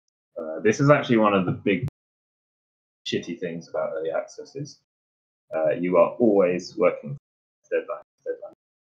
Normally what video game studios do is when they'll finish one game, then say that was cool, or let's say DICE finished Battlefield, maybe even before they finished Battlefield 2, they at least someone somewhere would have been gone, the next game would be cool to do this, destructible, this, and they'll have gone away and prototyped it where they don't have to get something in production ready within 2 months and then release it.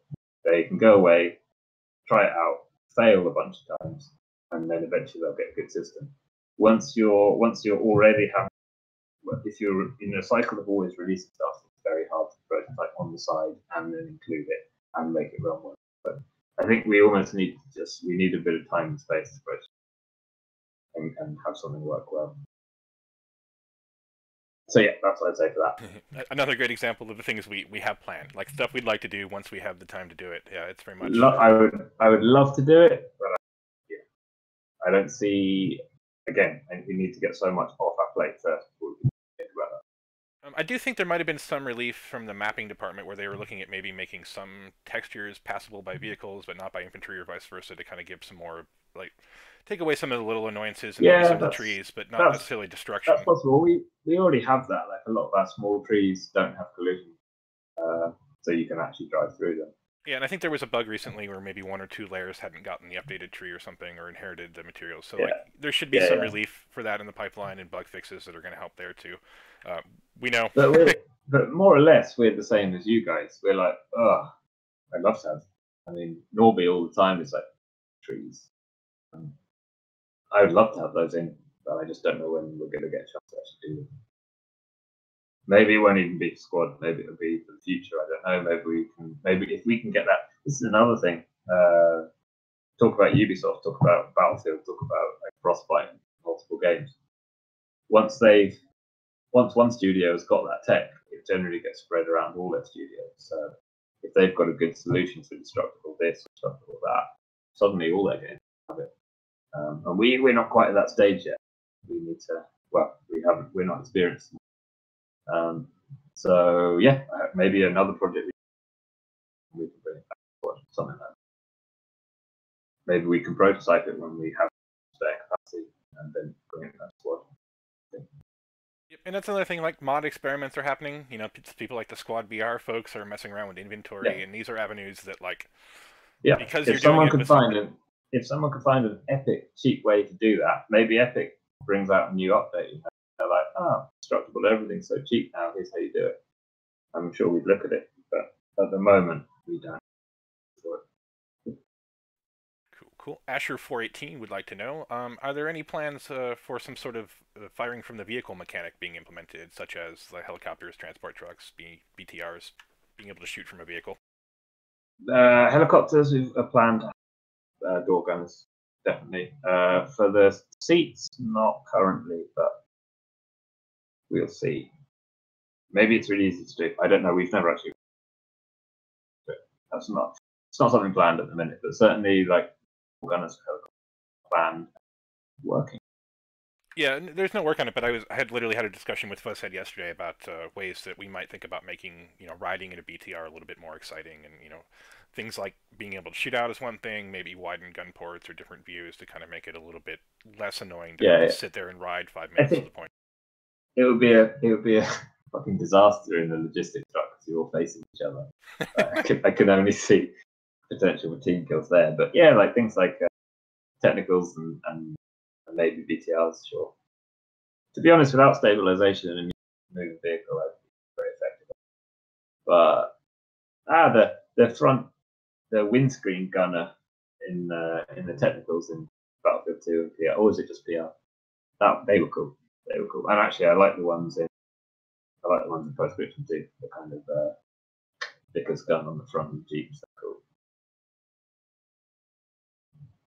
Yeah, maybe. At the moment, no plans. We'll see, except for door guns. This is a good question, and it might even lead you a little bit more of what we're doing with Steam to make friends and stuff a little bit easier. But Danny P is curious: can we have an easier way to add people on Steam from the scoreboard in game? No, Steam's not. Steam's not, as far as I know, and this is something I'm super knowledgeable about. Steam is not very well connected to Squad inside, and then maybe it's possible to get the Steam ID of someone. What would be cool is on the scoreboard is to at least have a little icon of who are your Steam friends in game. Maybe. So what he's saying is it would be cool to say, oh, I had a good round with this guy. Is it possible to add him to Steam, like to do a Steam friend request from in game? I don't know. I have to ask. Yeah, I could see that being really useful when you finally find your favorite squad leader. Yeah, that's a pretty good like tip. I'll speak to them, see what it is. Another task for Ren. Because exactly, another task for Ren. Because so often you have like you have a good round with Steam and then you never see. Yeah, what we're looking at the moment is ways to either from the main menu game or from the Steam menu is to just right click, Actually, no, it's not possible from the Steam menu at the minute. But from in-game, you can select your Steam friends, right-click, join their server, and then once you get in the server, join their squad. And we're going to probably have to look at a few ways of loosening up the team balance restriction, either for everyone or at least if you're joining a Steam friends. Because the thing that annoys a lot of people is you want to join your mates in game. First of all, you can't get on the same server. Then you can't get on the same team. Give up. So we definitely want to make that a bit easier. That's what we're looking at with Steam friends. I'm not sure it's been asked in chat yet, but any thoughts on like end of round scramble or beginning of round scramble to help balance the teams? It's a common request. Yeah, I don't think we've got an exact design down for it yet. I think we're still in the looking at phase. I don't really want to say so many ideas. It's something that we're looking at. Both Anthony Does Games and Virus are curious. Are water physics still a concept for boat swimming? I think this comes up a lot with Scorpo that was originally tested as a mod. Do we have any plans for water physics? Yes, but not for early access. It'll be after early access. We have some plans there. Desert Tiger TR is curious. Are there any intentions to limit fob building behind enemy lines? It's something that he believes leads to a rapid collapse of a team. Not yet. Haven't seen it yet. Again, that's more like real specific game design stuff. Yeah, that's definitely a Fuzzhead question. Yeah, that's a Fuzzhead question, I think. And yeah, I don't know that it's something that he's touched on. It's something that we can certainly ask him and at least feedback into him. So if you have feedback to that point, feel free to pop into Discord and leave it in the channel. We definitely read that. Post it on Reddit, send it to me, whatever you want. We'll get it to him. And I'm pretty sure Fuzz will be dragged back here for another SquadChat pretty soon. yeah, we'll probably definitely be getting him on sometime soon. And we're doing an AMA in February, February 5th, I believe. That's going to be Will in the afternoon on Reddit, but you will almost certainly probably find somebody like Fuzzhead hanging out answering questions too. It's an AMA, right? $10 that Will does a ship analogy during that AMA. It's his favorite, and his favorite at the minute. Some kind of sailing or boat analogy. You watch. Is he going to buy a yacht someday? No way. That or maybe the Pacific Northwest lifestyle has finally sold him on kayaking. No, he just likes talking about boats. Oh, well, that's good. Yeah, in the context of like management. We're all on a boat together. Okay. Yeah, exactly. That's classic. Yeah. It's like we're a ship sailing towards an iceberg. Another classic. Sailing away. Just watch out. Just watch out for them. There'll definitely be a nautical analogy. You heard it here first. Pirates are not going to be the next faction squad. Go play Blackwake. It's fun. Are there any plans for smaller, shorter game modes in Squad? From Crazy Jake 56. Yeah, again, I think that's something. I think we're gonna just open up modding a bit more. So let people make that stuff and. Touch wood, ideally, on our end, allow people to get people playing those kind of game modes if they make them play them. That's what I think for that. Yeah, we've also had requests for things that are a little bit more oriented towards seeding and getting those things, and yeah, we've heard those. That's great feedback. It's something that we like to do. Because that kind of stuff is not difficult to do modding wise. I mean, that just takes someone. If someone wants to do that, I tell you what, one thing we could do more of, actually get some of our developers, and again, this is a bandwidth thing, is get some of our guys, Mother Deer rewrote random AAS stuff, because actually just get them to document it a bit better, or just release our internal document, modding community, how it gets put together, and make it easier to make a new game. For instance, I actually like the Talil map in the city. Skirmish game mode there. And we made that, I think, just as an alternative game mode. It didn't take long, but I didn't quite popular. We didn't. So I'd like to get more people to that game mode. Taking a little section. You never know, maybe we can maybe the Cutting out a little bit like. there again. Oh, sorry. Modding generally, like some people do all the stuff in video game development. So I think we definitely want to open that.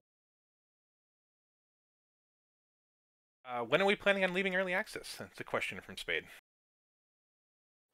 We have a plan. I'm not telling you what the plan is yet, though. Yeah. Stay tuned. That's another thing. We have some announcements to make in sometime soon. It depends. It depends how well 421 goes. It depends how well the next patch after that goes. I'm not saying that's not going to be exiting early access, but we need all of those steps done to be able to even think about leaving early access. I'd like to get it to a point where we're more or less feature complete, fixed, and then we're looking at fixing bugs, optimizing, and doing the last polish things we need to.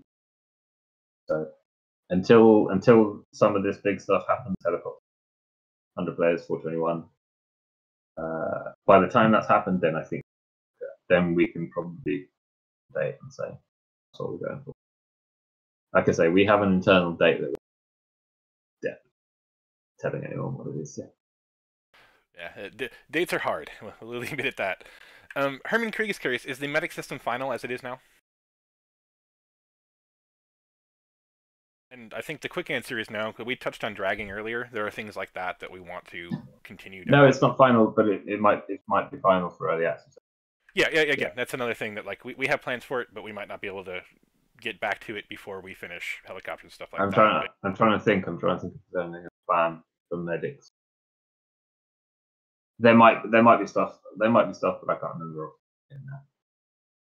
But I think it's not going to take a big change before we exit early access. I think it's good enough. It does the job now. There might be tweaks around how medics played. I know, for instance, Fuzz has got some ideas about how he wants to tweak medic to make it just a bit more of a useful class. But I don't think the actual medic system is going to change.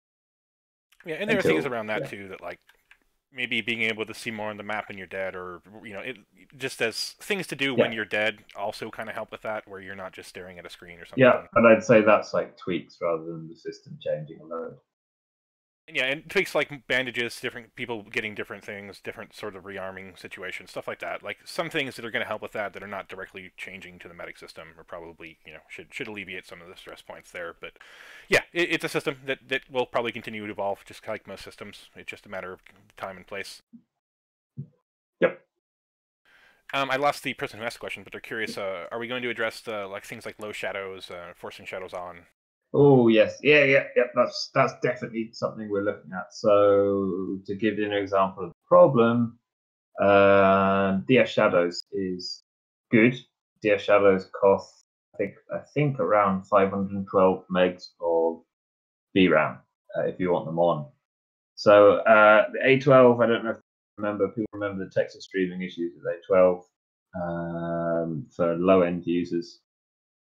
We did a bunch of work on that to basically, in short, there's a thing called the streaming pool, and the streaming pool works by you load loads of textures, big textures, and they have bitmaps. So the bitmaps are tiny, and everything lives in the pool with its smallest bitmap, which is 64 by 64, tiny textures, like barely just a color. And then when you need it, let's say a texture up close, a wall, a gun, it brings it into the pool at max res, right? So what you need around you is max res, and what's way off in the distance is tiny, and what's not even on screen or is vehicles that are mapped back at main, they're like tiny. What we were doing is we were forcing a bunch of textures to always be max res. So we were stuffing the pool full of textures that usually were not even on screen or not even on anywhere near you. It's just a mistake, I think, on a bunch of stuff. So we fixed a load of that, and now that runs much better. However, so we've got the streaming pool for low users down to about, I think, 700 megs out of, and I think the max is 1400 for like a 2 gig potato card. So we've made some gains there, but if we stick DS Shadows back in, they're going to have exactly the same problems. The pool's going to be full, they're going to run. So we need to do some more optimization so we can squeeze DS Shadows in. It's certainly mine. We would like to force DS Shadows on everyone on low before we exit early access. Just we've got to try and make some improvements first to get that. But actually, I don't think there are no particular with DF shadows even for low cards on performance. They're actually quite cheap, but it's the memory requirement to get them to work on potato PCs basically. Yeah, and like I said, we're hoping to get the optimization up before we start forcing things on people that impact exactly. So there's no point part saying, right now. Yeah, you need to get the game running better first before you make it. Yeah, we want to make sure that when we force people to turn it on, they don't suffer for turning it on. But exactly. Yeah, we're aware of the issues with that. It is something we're keeping an eye on. We definitely want to make sure that we address that in the future. And like I said, we have some plans to do just that. I did see a question that I want to address real quick. When Epic launched their store, they did put the Squad SDK on there, and it is a little confusing. It looks like Squad is free on that store. It is not the case. If you click through, it actually shows it as the Squad editor. That is the toolkit for which you can make mods and stuff for Squad. You still have to own Squad. Yeah, that is something that we're hoping that the Epic Store will kind of address in clarity issues. But yeah, sorry for that confusion. It's nothing that we can control right now. But yeah, keep an eye out for sales. We were just on Humble Bundle. So if a bunch of people downloaded the Squad SDK thinking they're getting Squad. Yeah, if you click through the Epic Store, like you click on Squad, it looks like you're getting Squad until like the checkout page where it says the editor, and it doesn't charge you for it, but you still go through a process flow that it is very confusing. It looks like you're buying a game and you're not. What a shame we're not for sale on the Epic Store, right? Yeah, and before anybody asks, that is something that we're investigating. We're tied to a lot of stuff in Steamworks right now, but we're definitely looking forward to working with Epic. So keep an eye for that. Nothing definite yet. We're not really pushing strongly on that, but of course we'd like to be on there someday. We want to be for sale when people want to buy the game. So yeah, maybe we can look at how to make that clearer than not Squad on the Epic Store right now. We should look at that. That's not something I have a lot to do with. So it's the first I've heard of it. Yeah. Like I said, it's something that's caused confusion. I wanted to make sure anybody listening along was getting the right information. But yeah, that is just the SDK. That is not a playable version of Squad. Yeah. Let's see. Well, this one's a good one for you. We haven't actually just given you a question about what you enjoy about Squad. What's something that you're really excited about? Well, I've always played PR since the early days, so I've always been into these kind of games. What's something I enjoy about Squad? I really like the new tanks. I think they're great. I think they're quite cool to get attacked by as well. I think that's a big step forward. I really like armor and infantry. I think you get good if you get one or two good squad leaders with that. Great feeling game. So I really like that. I'm looking forward to helicopters. But for me, I like playing with a mix of people that I know and I don't know, rolling around in armored vehicles and then getting out, trying to take stuff. And I like it when it all goes well. And sometimes it doesn't go well. Yeah, that's the feeling I think we've been pursuing since the PR days. It's that thing of rolling around like a bunch of mates with some fire support to do the things that you can't do yourself with your shitty gun. And actually, not a lot of games portray you like the hero character as not very powerful. So actually, some of my best moments, me not killing anything, just watching other people kill things that I can't. Does that make sense? Oh, I think so. Burrito Head is curious. Yeah. What's your favorite infantry kit? To be honest, for the last year or so, I mostly just play medic because whenever I'm playing, people need medics. Yeah. I feel like it's almost a cop-out to say like crewman too, because like that's another thing that is always a really helpful class to have around. Crewman's not really an infantry kit though, is it? No, he's running not. But... He's doing the wrong thing. There's a couple more kits that I would like to as well, but I'm not going to talk about that yet. Yeah, good call. Yeah. Also, of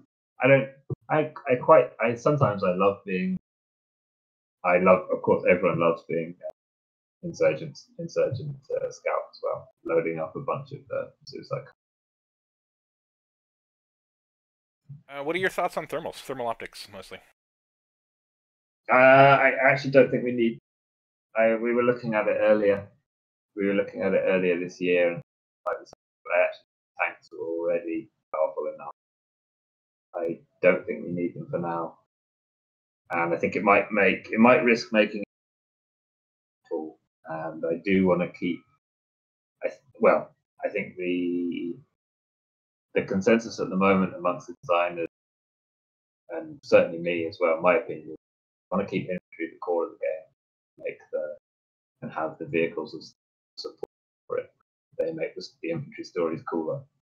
So I think adding thermals is a slippery slope to being simulated, basically. And then suddenly everyone's got to have thermals. You know, the javelin's going to need thermals, and the commander's going to need thermals, and yeah, I don't know. I don't know if we necessarily need that. That's my personal thoughts anyway. There might be one or two individual, like for instance, some of the commander tools with thermals might be interesting, and that's only one guy on the field with them. Yeah, we'll have to see.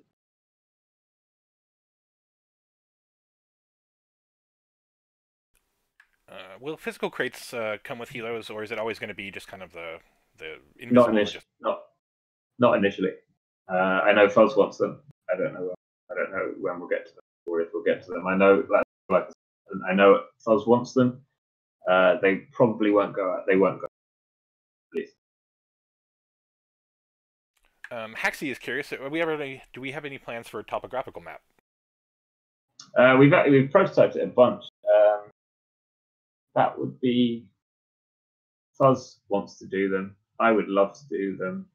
I don't know when we'll get to it. Maybe it's a maybe. Actually, that's an interesting spot for maybe for early access. Yeah, some insight of that too. It's something that Chuck and I think Ren have both been back and forth on a lot. Where getting guidelines, getting visibility, making sure it's a really complex thing. But yeah, we do want to make sure maps are kind of a thing that we're constantly looking at too, and want to make more useful, especially as we refresh some of the older maps. It's definitely necessary to update those. That would be a great maybe thing for early access exit, but it requires Chuck to be free. So yeah, it's something we want to do. Kek from Kekistan wants to know: will explosion damage ever get a rework? Explosion damage? In what way? He might be able to clarify, but I'm guessing it's probably to deal with the cover system and explosion penetration. Maybe we did take a look at that. Right now, no. I think what we've got is that explosions are blocked by walls, and then explosions are not blocked by two things we've got. Certainly, the intent was to have tank rounds not be blocked by walls, so they could wreck inside buildings. I need to check that is actually the case still now. I know radial damage broke in 21, so we've just done some work there. I don't think it will change significantly, but we might have some tweaks so more stuff goes through walls. We did prototype having explosive rounds go through walls and then explode again on the other side, and that's something we never got. That's something we could look at. It's not. It's actually not that bad. For instance, if you're in a Bradley, to shoot through the window is not shooting through the. I tell you what, we will look at again. This might have been fixed now, but certainly explosive rounds on autocannon are not working as well as they should be against it. That is something, because that's a bug. We want those explosive rounds to be powerful, and I would say mortars again. Yeah, so those things will change.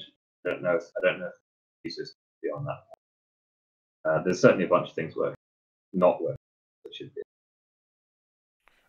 Since you mentioned explosions, vehicle explosions, are they ever going to affect infantry? Vehicle explosions? What do you mean? I think when a vehicle cooks off, or we've talked about Oh, yes, I think that's one of the examples of things perhaps not working. Yeah, and I think some of that was even intended with maybe the suppression system, and I don't know if that was implemented yet, but plans to like have some more interactivity in the world or kind of stuff we'd like to do. Whether that gets slated for a recent release or not, we'll see. But yeah, Yeah, that yeah. is something that people want. We would like to have if not already in the works. Question: Prior to V12, there were really nice reflections on surfaces by setting effects to cinematic. Why are they gone, and will they come back? There was no effect in performance, really, says Herman Creek. Oh, that might be a reflection capture. I don't know. I'm trying to think why that was. I don't know. I can look into it. Cinematic. Yeah, well, cinematic. Cinematic effects is mostly for movie making. So I can look into why they went. I don't know. In my head, to be honest.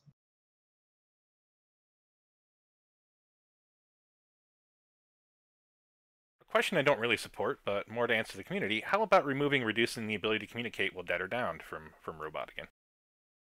So again, Uh, from that one. reducing the ability to communicate while dead or downed. Yeah, that actually we had that right way back in maybe even before Kickstarter. It's actually really annoying. That yeah, we tried it. No one really liked it, and also yeah, you never knew if you could. Yeah, I think that's one of those things that I keep. Uh, it is unrealistic, but just in the context of keeping communication going, I think once you cut it off, it's just not very nice mechanic. I don't think.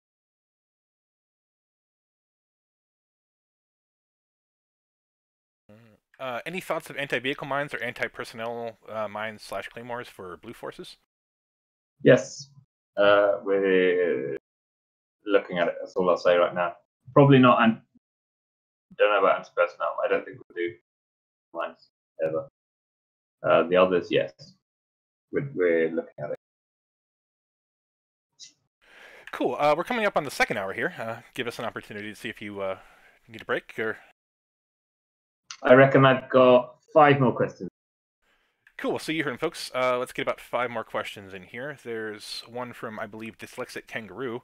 Any thoughts about an improvised drone for the Insurgency? Yes, not going to do it to start with. Again, it's a bandwidth thing. We definitely would like to have the quadcopter, like you see in Syria videos. Yeah, again, that's an example of things that are not going to come initially with the first release of Commander. But as long as we have that general system in place, adding a quadcopter in the future is really a job and a systems addition. You know, if you already have the ability to look through the camera and move around and move that camera around, adding in the bits on top, too hard. So yeah, definitely not for the first. Well, almost definitely not for the first launch of Commander, but that is definitely something I'd like to have. Yeah, that's another good Yes. point that somebody mentioned about communication is if we mess with communications too much when people are dead, just to jump back a question, we want to make sure that people are always have the ease of communication in squad, so they're relying on squad to communicate with the rest of the team. So that just Covalent Blood brought that up in chat, and I wanted to reiterate that is a very good point. Yeah, and it's less chance of you getting revived if you speak, that kind of. It's just like cuts communication and.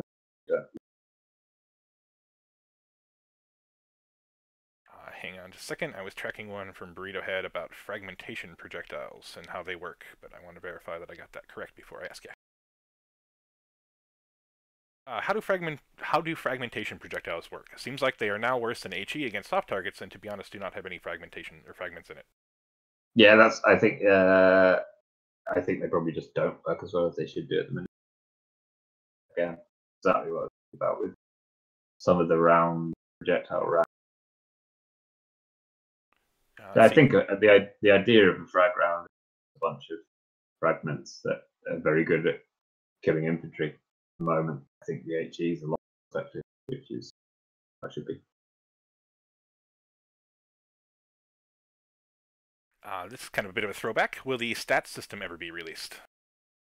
what's the stat system? Didn't we talk about that earlier? Like Yeah, just kind of bringing it back up to it's something that again, it's one of those things that we're working a lot through Camu and stuff to do, and it's probably a post 1.0 thing, but yeah, we'd still like to have those stats. We'd like to have better after action reports, and that was specifically for East Poppy, Farm Reaper, and some of the people that joined late were curious about getting more of that data. Yeah, and that's something we're working.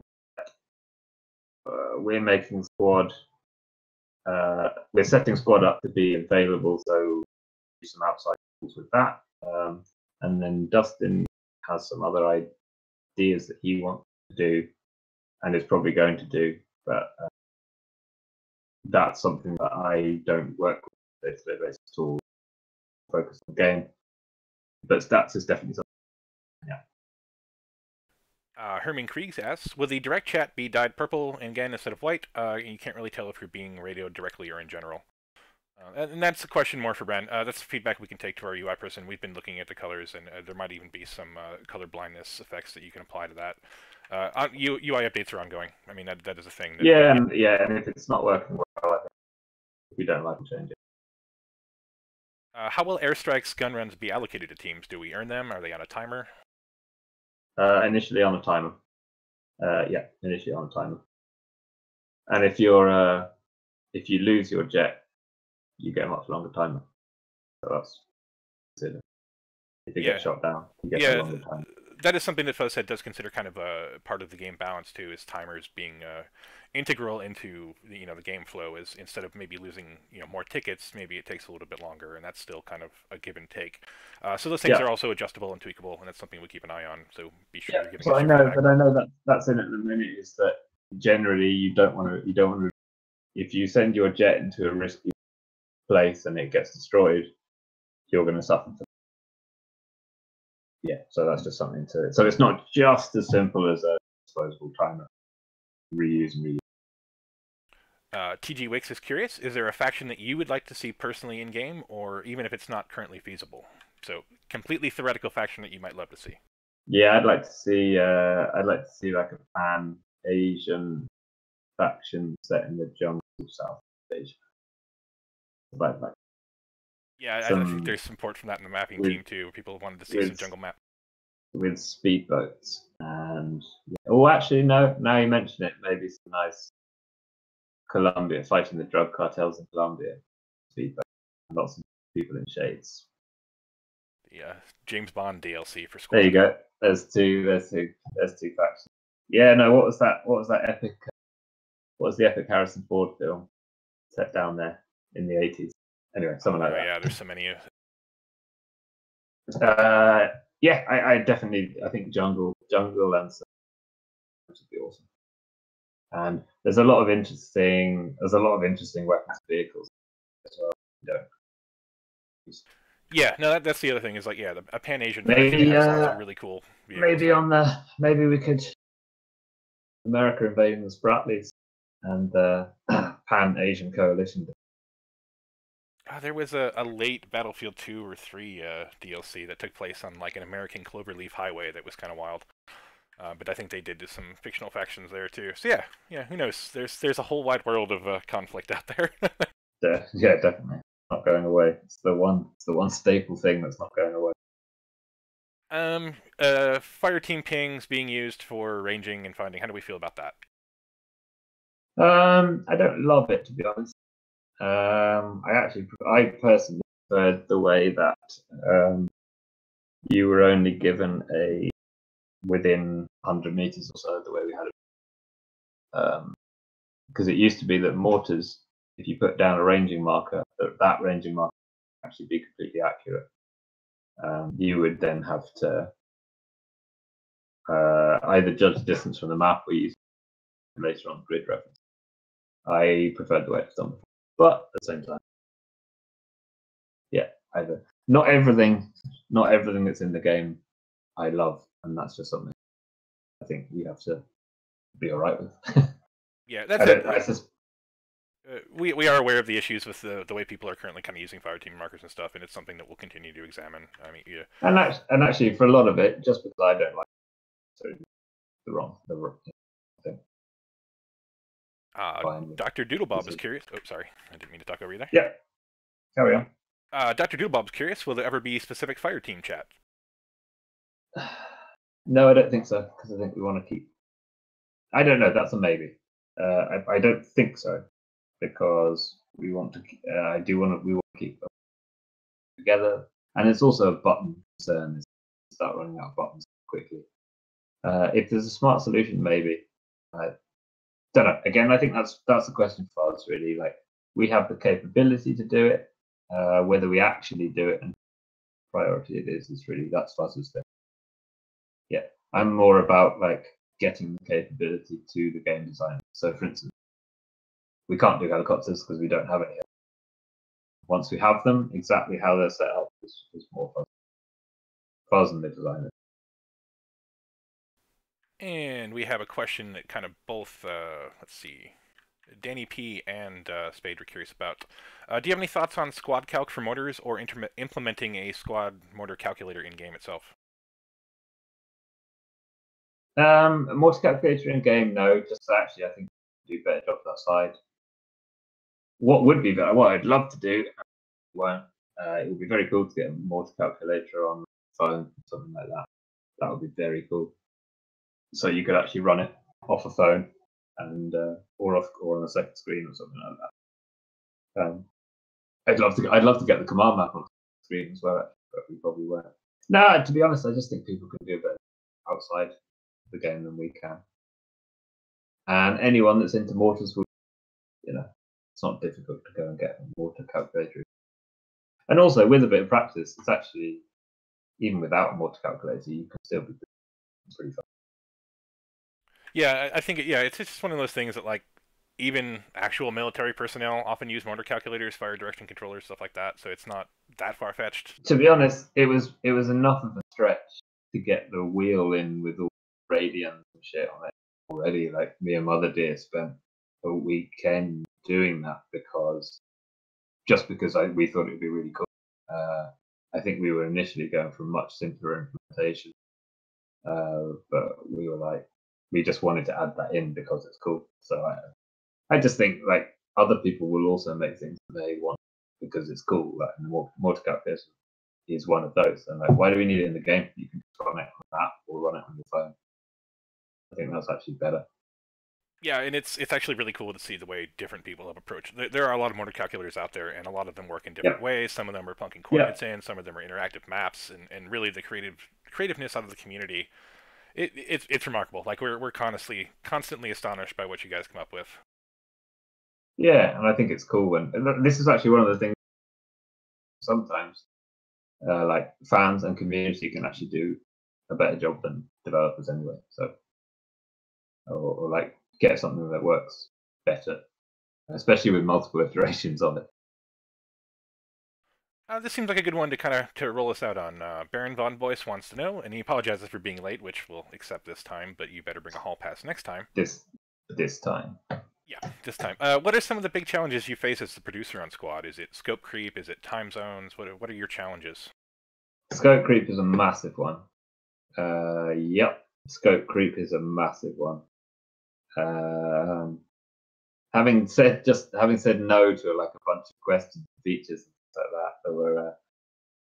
there were a load of features that have gone into vehicles and UI and various stuff that we didn't originally intend. And this it's a hard problem to like say no to things, because actually most people that work on our game are big fans of our game, and actually the big problem is having to say no to things that everyone actually wants. Like we wanted a load more stuff, but eventually you have to be like, no, time, or it's difficult. So yeah, scope creep's a big one, and keeping on with it, because like we have lots of creative people and they want to make all the stuff we make really good. So yeah, and the problem with scope, let's say you add an extra feature and you rush it in at the last minute and it doesn't work that well, you now have to support it forever, and you have to make sure it works all the time, and it can affect timelines big time. Or you've got a developer working on something that we want to rush in at the last minute with fixing bugs, stuff like that. Feature creep's a big one. Time zones is another big one. We work in a bunch of we've got guys in Vancouver and we've got guys in Europe and then guys all over the world as well. I think we are up to 18 countries now. I think I saw that figure recently. We have Yeah, people in 18 different countries working. Yeah, and we're trying to get that down a bit. We're trying to hire people, new hires anyway, to just countries that make sense rather than just countries that don't make sense. So yeah, that could be difficult, and working remotely can be difficult sometimes. Like if you have a conversation when you're actually together, that conversation can generally happen in like a third of the time it takes to have it online, and with zero of the misunderstanding. So that's definitely one thing. Yeah, I'd say those are the big ones really. Oh, actually, there's a few more. Like, so we're trying to hire people. We're trying to hire some people at the moment, and one of the things we're having a problem is we're competing with. So the guys that we're looking to hire, obviously we want to hire good people. We're competing with Microsoft and EA and those guys for the people that we. So that's a pain in the ass. In some people actually, like I spoke to a guy we didn't get. He was a really nice guy. He went somewhere else in the end, but he actually worked for us. He really liked the game. In the end, it didn't make sense for him to do that for his career, but actually the games that he would work on are the games. So anyway, yeah. So we're like a small studio trying to get better people that have been working on bigger games, so we make our games better, and we have to compete against fucking Microsoft, which is crazy. Yeah, there's also the weird thing, like things that surprise me, like just bandwidth. You know, we have to get the entire code base to Squad to a coder in some place that might not have the best internet or something, and like these are unique challenges when it takes 15 hours to get the game just so you can start working on it or things like that. It's always yeah. It's always the little things. Most of our coders are now all based. They're all in Vancouver, so that is definitely. But yeah. Trying to get really good people. At the moment, I mean, video games is on a roll at the minute. Like trying to hire experienced UE4 developers. I mean, Epic is hoovering up every talented UE4 developer possibly find. So like Fortnite's success is kind of awesome for us and kind of not awesome for us as well, because now Epic's just like, come everyone, hire you all. And yeah, like finding good artists is difficult. I would say the pool of like really good artists actually quite small and all working for the studio. Yeah, so at the moment it's quite hard to find people, or the right people anyway.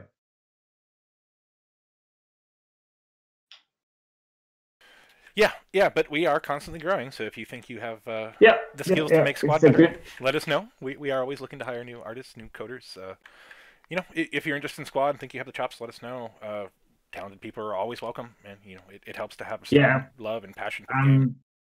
And there's more and more really good students are coming out of like schools now as well. I'm really amazed at some art schools especially. The only problem is EA, DICE, Ubisoft, all of those big studios now have cottoned onto that as well. So they're all like looking at. Oh, don't forget, Amazon and Epic and all that. Yeah, like it's we're an Epic studio where we use Unreal Engine, but like Epic's got a lot of money to throw around to hire talent too. Well, and 3 years ago, no one was hiring straight out of school, and now like Epic are going there and doing. Oh, sorry, DICE are going there and doing seminars and actually looking at people even before they've left school. Yep, changing world.